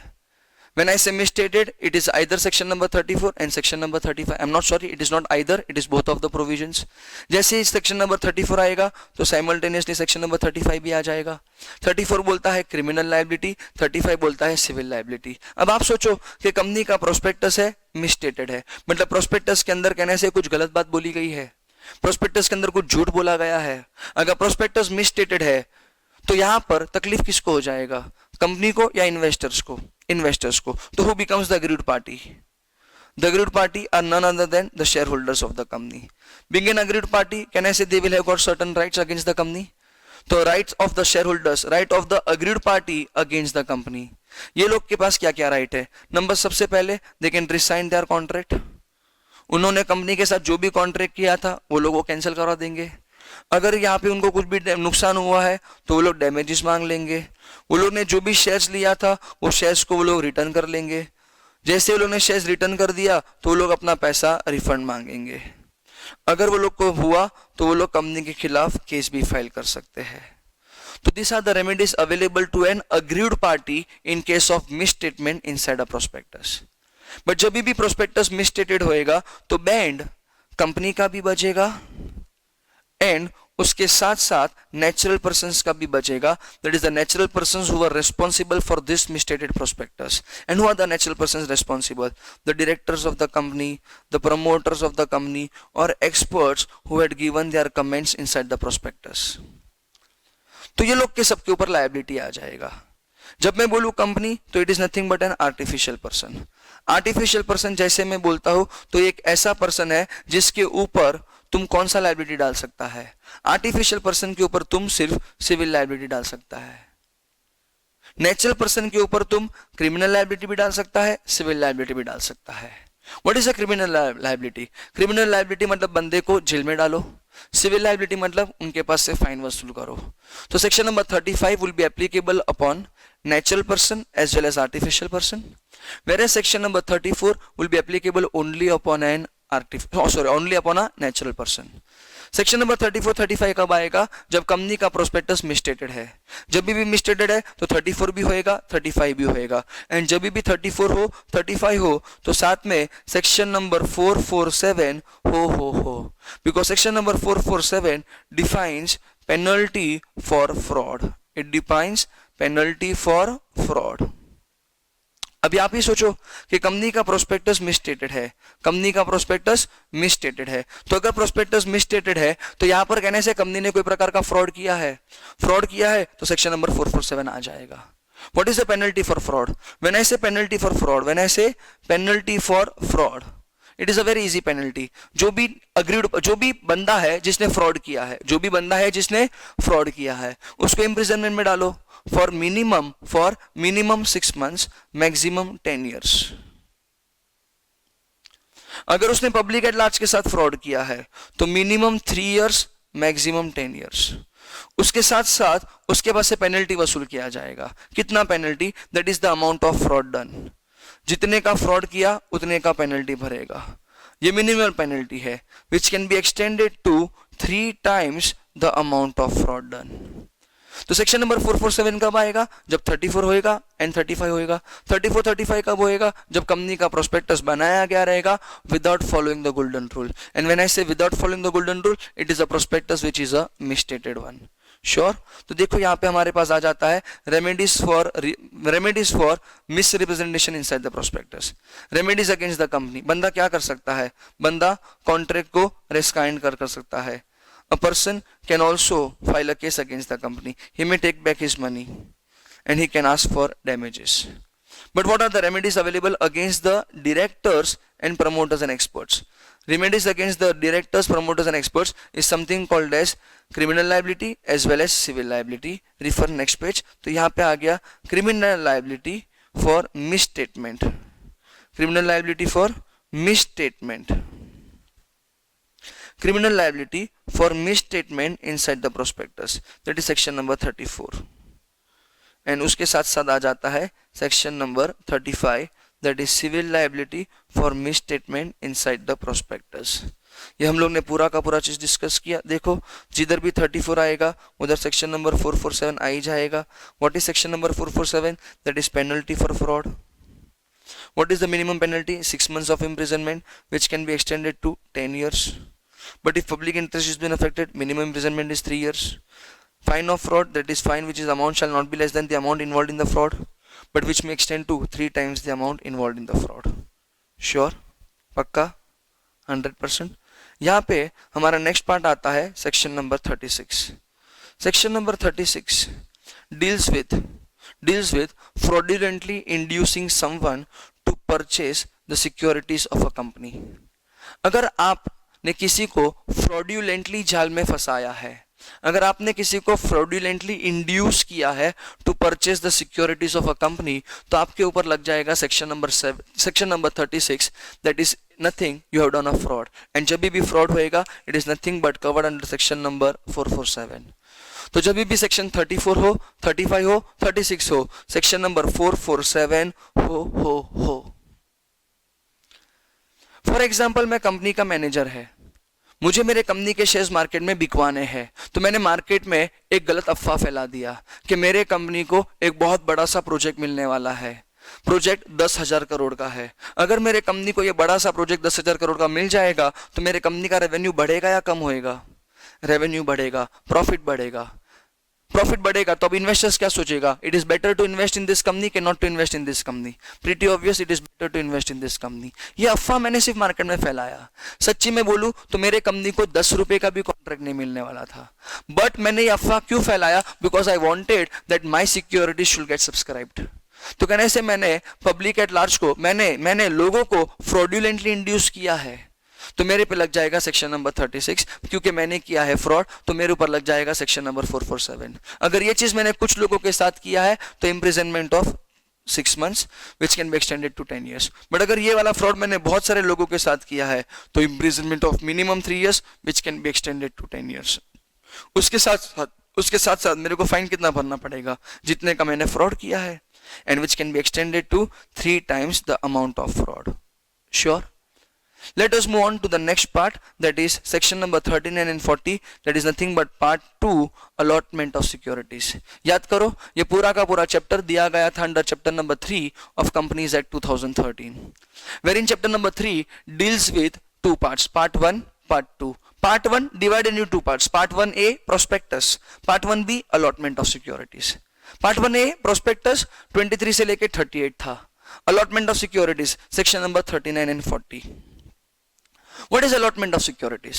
Company securities allot कर रहा है, मतलब कहने से कंपनी ने इन्वेस्टर्स का ऑफर एक्सेप्ट कर लिया है। तो अलॉटमेंट ऑफ सिक्योरिटीज एक प्रकार का एक्सेप्टेंस है। अलॉटमेंट ऑफ सिक्योरिटीज एक प्रकार का एक्सेप्टेंस है। ओवर हियर जब भी कंपनी अलॉट करेगा तो security should be allotted by a proper authority. Who is authorised to allot securities? The board of directors. It is the board of directors who are authorized to allot securities। Company का चपरासी securities allot नहीं कर सकता है। The allotment should be done by a proper authority and the proper authority is given to board of directors। Over here जब भी company securities allot करेगा तो कंपनी अलॉटमेंट कम्युनिकेट करेगा, मतलब कंपनी इन्वेस्टर को बताएगा कि हमने आपका ऑफर एक्सेप्ट कर लिया है, बहुत जल्द आपके अकाउंट में शेयर्स जमा हो जाएगा, because the shares are issued in a dematerialised form. तो कंपनी ये चीज का कम्युनिकेशन इन्वेस्टर्स को करेगा, जिसके लिए कंपनी इन्वेस्टर को भेजेगा लेटर ऑफ अलॉटमेंट। क्या भेजेगा बच्चा? Letter of allotment. So this is nothing but communication of allotment of securities. जो भी कंपनी सिक्योरिटीज अलॉट करेगा वो अलॉटमेंट करने के टाइम पे कोई भी प्रकार का कंडीशन रखेगा नहीं। तो allotment of security should be completely unconditional. याद करो ना, अलॉटमेंट एक प्रकार का एक्सेप्टेंस ही है। अब आप याद करो एक्सेप्टेंस के टाइम पे कोई भी प्रकार का कंडीशंस चलेगा या नहीं चलेगा? Indian contract act 1872। Acceptance should be always and always conditional ke unconditional? It should be always and always unconditional, because whenever I say conditional acceptance it becomes a counter offer। तो जब भी company securities allot करेगा तो allotment के time पे कोई भी प्रकार का कंडीशंस लगाएगा नहीं। कंपनी ऐसा नहीं बोलेगा कि हमने आपका ऑफर एक्सेप्ट कर लिया है, अभी हम आपको सिक्योरिटीज अलॉट तब करेगा जब ऐसा कोई इवेंट होएगा। नो, ऐसा कंपनी नहीं बोल सकता है। तो allotment should be completely unconditional. Next point बोलता है कि अलॉटमेंट सिर्फ उन्हीं इन्वेस्टर्स को करो जिनके पास से एप्लीकेशन मनी आया हो, and minimum application money is 5% of the face value. अगर एक इन्वेस्टर ने आपको पैसा दिया है, फॉर एग्जाम्पल आपके कंपनी का एक शेयर का फेस वैल्यू 100 रुपया है, आपने इशू भी 100 में करना है, फेस वैल्यू भी 100 रुपया है, इशू भी 100 रुपए में कर रहे हो, बट इन्वेस्टर ने बोला है सर अभी 2 रुपया रखो, बाद का पैसा मैं आपको बाद में दूंगा। तो कहने से आपने उसके पास से सिर्फ 2 रुपया लिया है, तो you received application money which is only of 2 rupees. कहने से that is less than 5% of the nominal value. Yes, तो ऐसे लोगों को आप सिक्योरिटीज अलॉट करेगा नहीं। Securities can be allotted only to those investors. Securities can be allotted only to those investors जिनके पास से अपने को मिनिमम एप्लीकेशन मनी आया हो, and minimum application money is 5% of the face value. You can start the process of allotment. You can start the process of allotment only after receiving minimum subscription. जब तक minimum subscription company को नहीं मिलता है तब तक company allotment करने का चालू कर सकता नहीं है. एंड मिनिमम सब्सक्रिप्शन कंपनी के पास आ जाना चाहिए within 30 days from the date when the prospectus was issued. जिस दिन कंपनी ने प्रोस्पेक्टस इशू किया था उधर से 30 डेज के अंदर अंदर कंपनी को मिनिमम सब्सक्रिप्शन मिल जाना चाहिए. As per SEBI the minimum subscription is 90%. As per companies act, as per Companies Act, minimum subscription is as per the prospectus.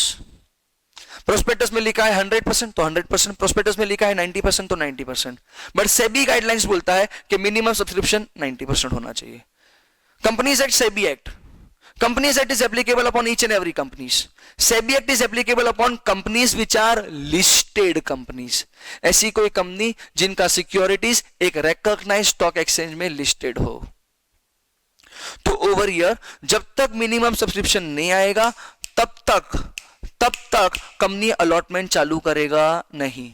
Allotment सिर्फ उन्हीं बंदे को करो जिनके पास से मिनिमम एप्लीकेशन मनी आया हो, और जब आप उनको अलॉटमेंट करोगे तब allotment should be done by a proper authority, it should be communicated and it should be unconditional. Allotment करने से पहले आपको लिस्टिंग परमिशन लाना पड़ेगा. If you are a public company who has gone for a public offer, public company who has gone for a public offer, मतलब तुम्हारा securities किसके हाथों में जाने वाला है? पब्लिक एट लार्ज के हाथों में. झक मरवा के तुमको तुम्हारा सिक्योरिटीज लिस्ट करना पड़ेगा. लिस्ट किधर करोगे? स्टॉक एक्सचेंज में. तो तुमको सबसे पहले स्टॉक एक्सचेंज का परमिशन लाना पड़ेगा. अगर स्टॉक एक्सचेंज का परमिशन नहीं मिला है तो तुम अभी सिक्योरिटीज अलॉट नहीं कर सकते हो. The entire issue gets cancelled. एक बार अलॉटमेंट कर दिया तो आप ये चीज आरओसी को बताओगे.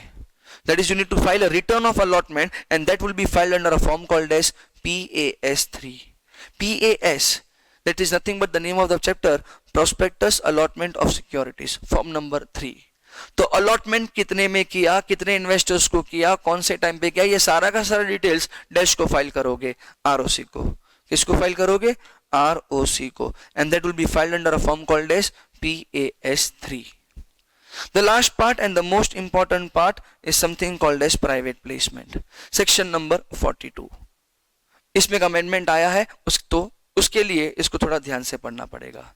जब मैं बोलूं प्राइवेट प्लेसमेंट कौन कर सकता है? पब्लिक कंपनी भी कर सकता है, प्राइवेट कंपनी भी कर सकता है. याद करो, issue of securities, section number 23. Private placement, it can be done by a public company as well as a private company. देखो, private placement can be done by both the companies. तो whenever I say private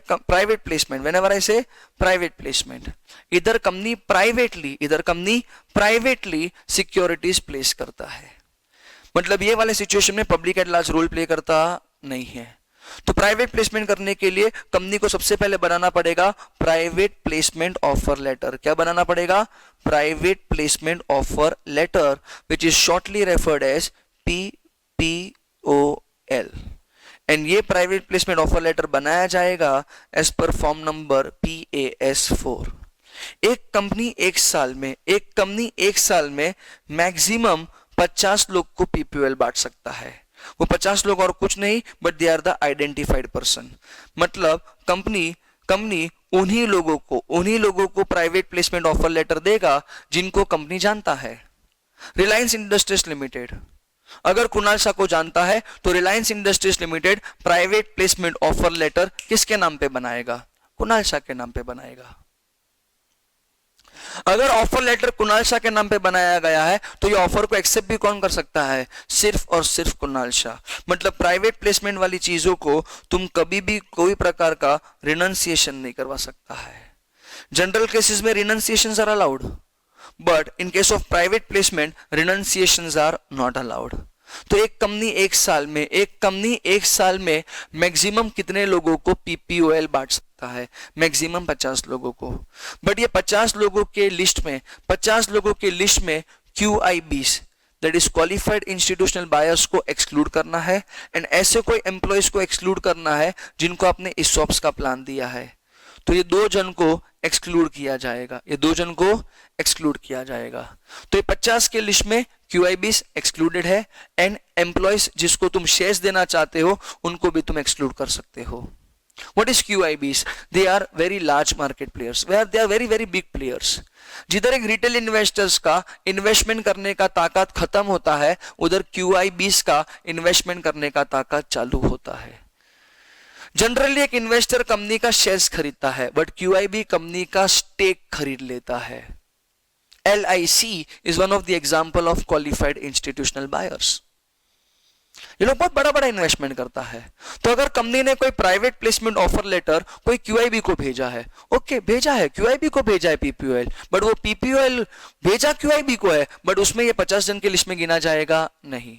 तो फलाना फलाना company can send PPOL to maximum 50, ये 50 के list में QIB and ऐसे कोई एम्प्लॉयज जिनको ESOPs देने वाले हो उनको गिनने का नहीं है।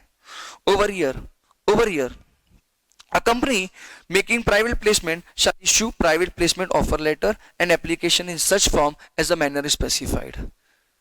Over year आप जब भी प्राइवेट प्लेसमेंट्स करोगे, जब भी कंपनी प्राइवेट प्लेसमेंट्स करेगा, तो जो भी इन्वेस्टर है वो अगर ऑफर लेटर को एक्सेप्ट करेगा तो वो ऑफर लेटर को एक्सेप्ट करने के बाद पेमेंट करेगा आइदर बाय चेक और डिमांड ड्राफ्ट और any other banking channel, but इसका पेमेंट कभी भी कैश में किया जाएगा नहीं।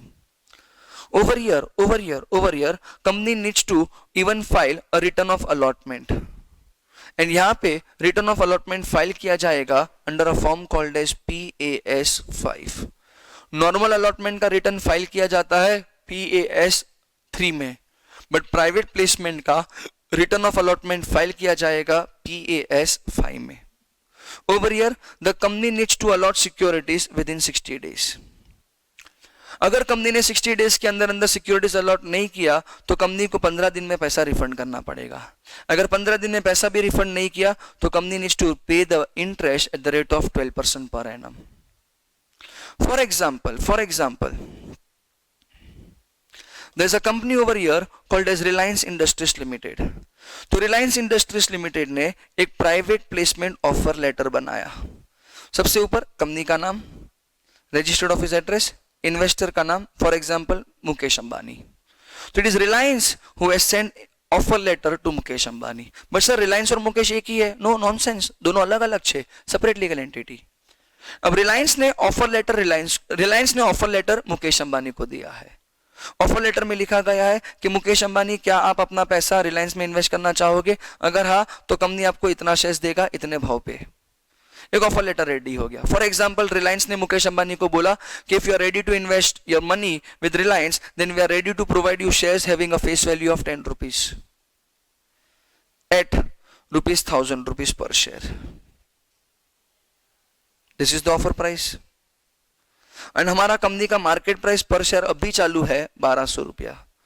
तो अगर Mukesh Ambani offer letter accept करता है तो मुकेश अंबानी को एक शेयर कितने में दिया जाएगा? 1000 रुपीज में। मार्केट प्राइस क्या चालू है? 1200 रुपए में। मुकेश अंबानी ने बोला okay I am ready to invest my money with your company, but मैं पैसा कैसे दूं? तो कंपनी ने बोला you have to pay the money either through cheque और थ्रू डिमांड ड्राफ्ट और through any other banking channels. For example Mukesh Ambani ने कंपनी को 10 करोड़ रुपया दे दिया। तो जैसे ही कंपनी के पास 10 करोड़ रुपया आया, कंपनी 60 डेज के अंदर अंदर अलॉटमेंट कर देगा। फॉर एग्जाम्पल कंपनी को ये 10 करोड़ रुपया 1 जनवरी को आया, तो कहने से company has to allot securities within 60 days. If I say within 60 days मतलब the company has to allot securities by 2 मार्च।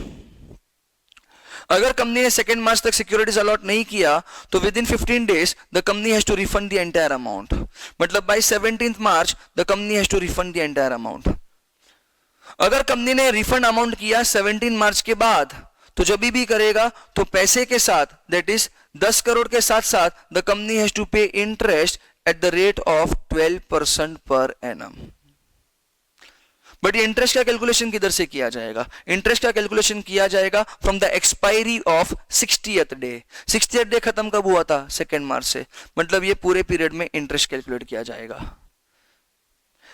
15 दिन का हमने टाइम लिमिट दिया रिफंड करने का, बट अगर रिफंड 15 दिन में भी नहीं किया तो आपको ब्याज के साथ देना पड़ेगा। ब्याज के साथ देना पड़ेगा क्योंकि आपने डिफॉल्ट किया, एंड डिफॉल्ट कब से किया था? 2 मार्च से।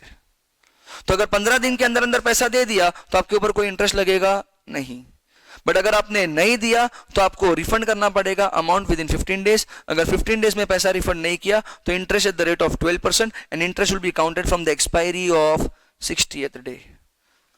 ओवर ईयर कंपनी ये चीज करने के लिए कोई भी प्रकार का एडवर्टीजमेंट्स नहीं करेगा, बिकॉज अगर कंपनी ने एडवर्टीजमेंट्स किया तो ये बन जाएगा एक प्रकार का something called as public offer. हम पब्लिक ऑफर थोड़ी कर रहा है, हम तो प्राइवेटली डील कर रहा है, तो कंपनी इसके लिए कोई भी प्रकार का एडवर्टीजमेंट्स करेगा नहीं। जो भी कंपनी है प्राइवेट प्लेसमेंट कर रहा है उसको रिटर्न ऑफ अलॉटमेंट भर देना पड़ेगा with in 15 days. Return of allotment file करना पड़ेगा विद इन 15 डेज। अगर आपने इसमें से कौन सा भी प्रोविजन तोड़ा तो आपके ऊपर लग जाएगा पेनल्टी। क्या लग जाएगा बेटा? पेनल्टी। पेनल्टी कितना है? Penalty over here is something called as ₹2 crore। What is the penalty you have to pay? 2 crore, or the amount of fraud, or the amount of fraud. The penalty over here is amount of default or ₹2 crore, whichever is lower. Sure? पक्का? 100%? यहाँ पे penalty इसके लिए अलग से है, मतलब अगर आपने रिटर्न ऑफ अलॉटमेंट टाइम पे नहीं किया तो अलग से पेनल्टी है, बट अगर आपने सेक्शन नंबर 42 को फॉलो नहीं किया तो उसके लिए अलग से पेनल्टी है। श्योर? देखिए यहाँ पे दिया गया है, if any money is not raised through private placement property that is under section number 42, the amount of penalty is 2 crore,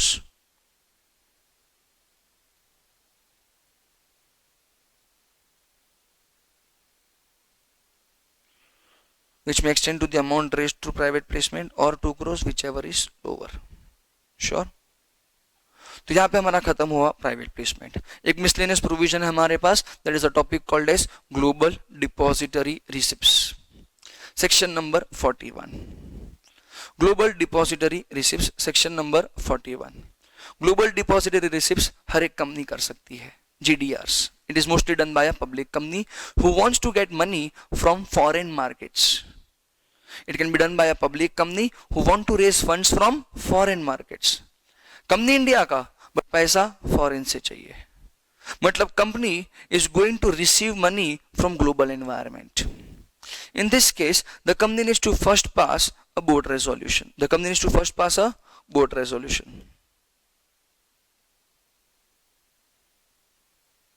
The company needs to first take the approval of the board of directors.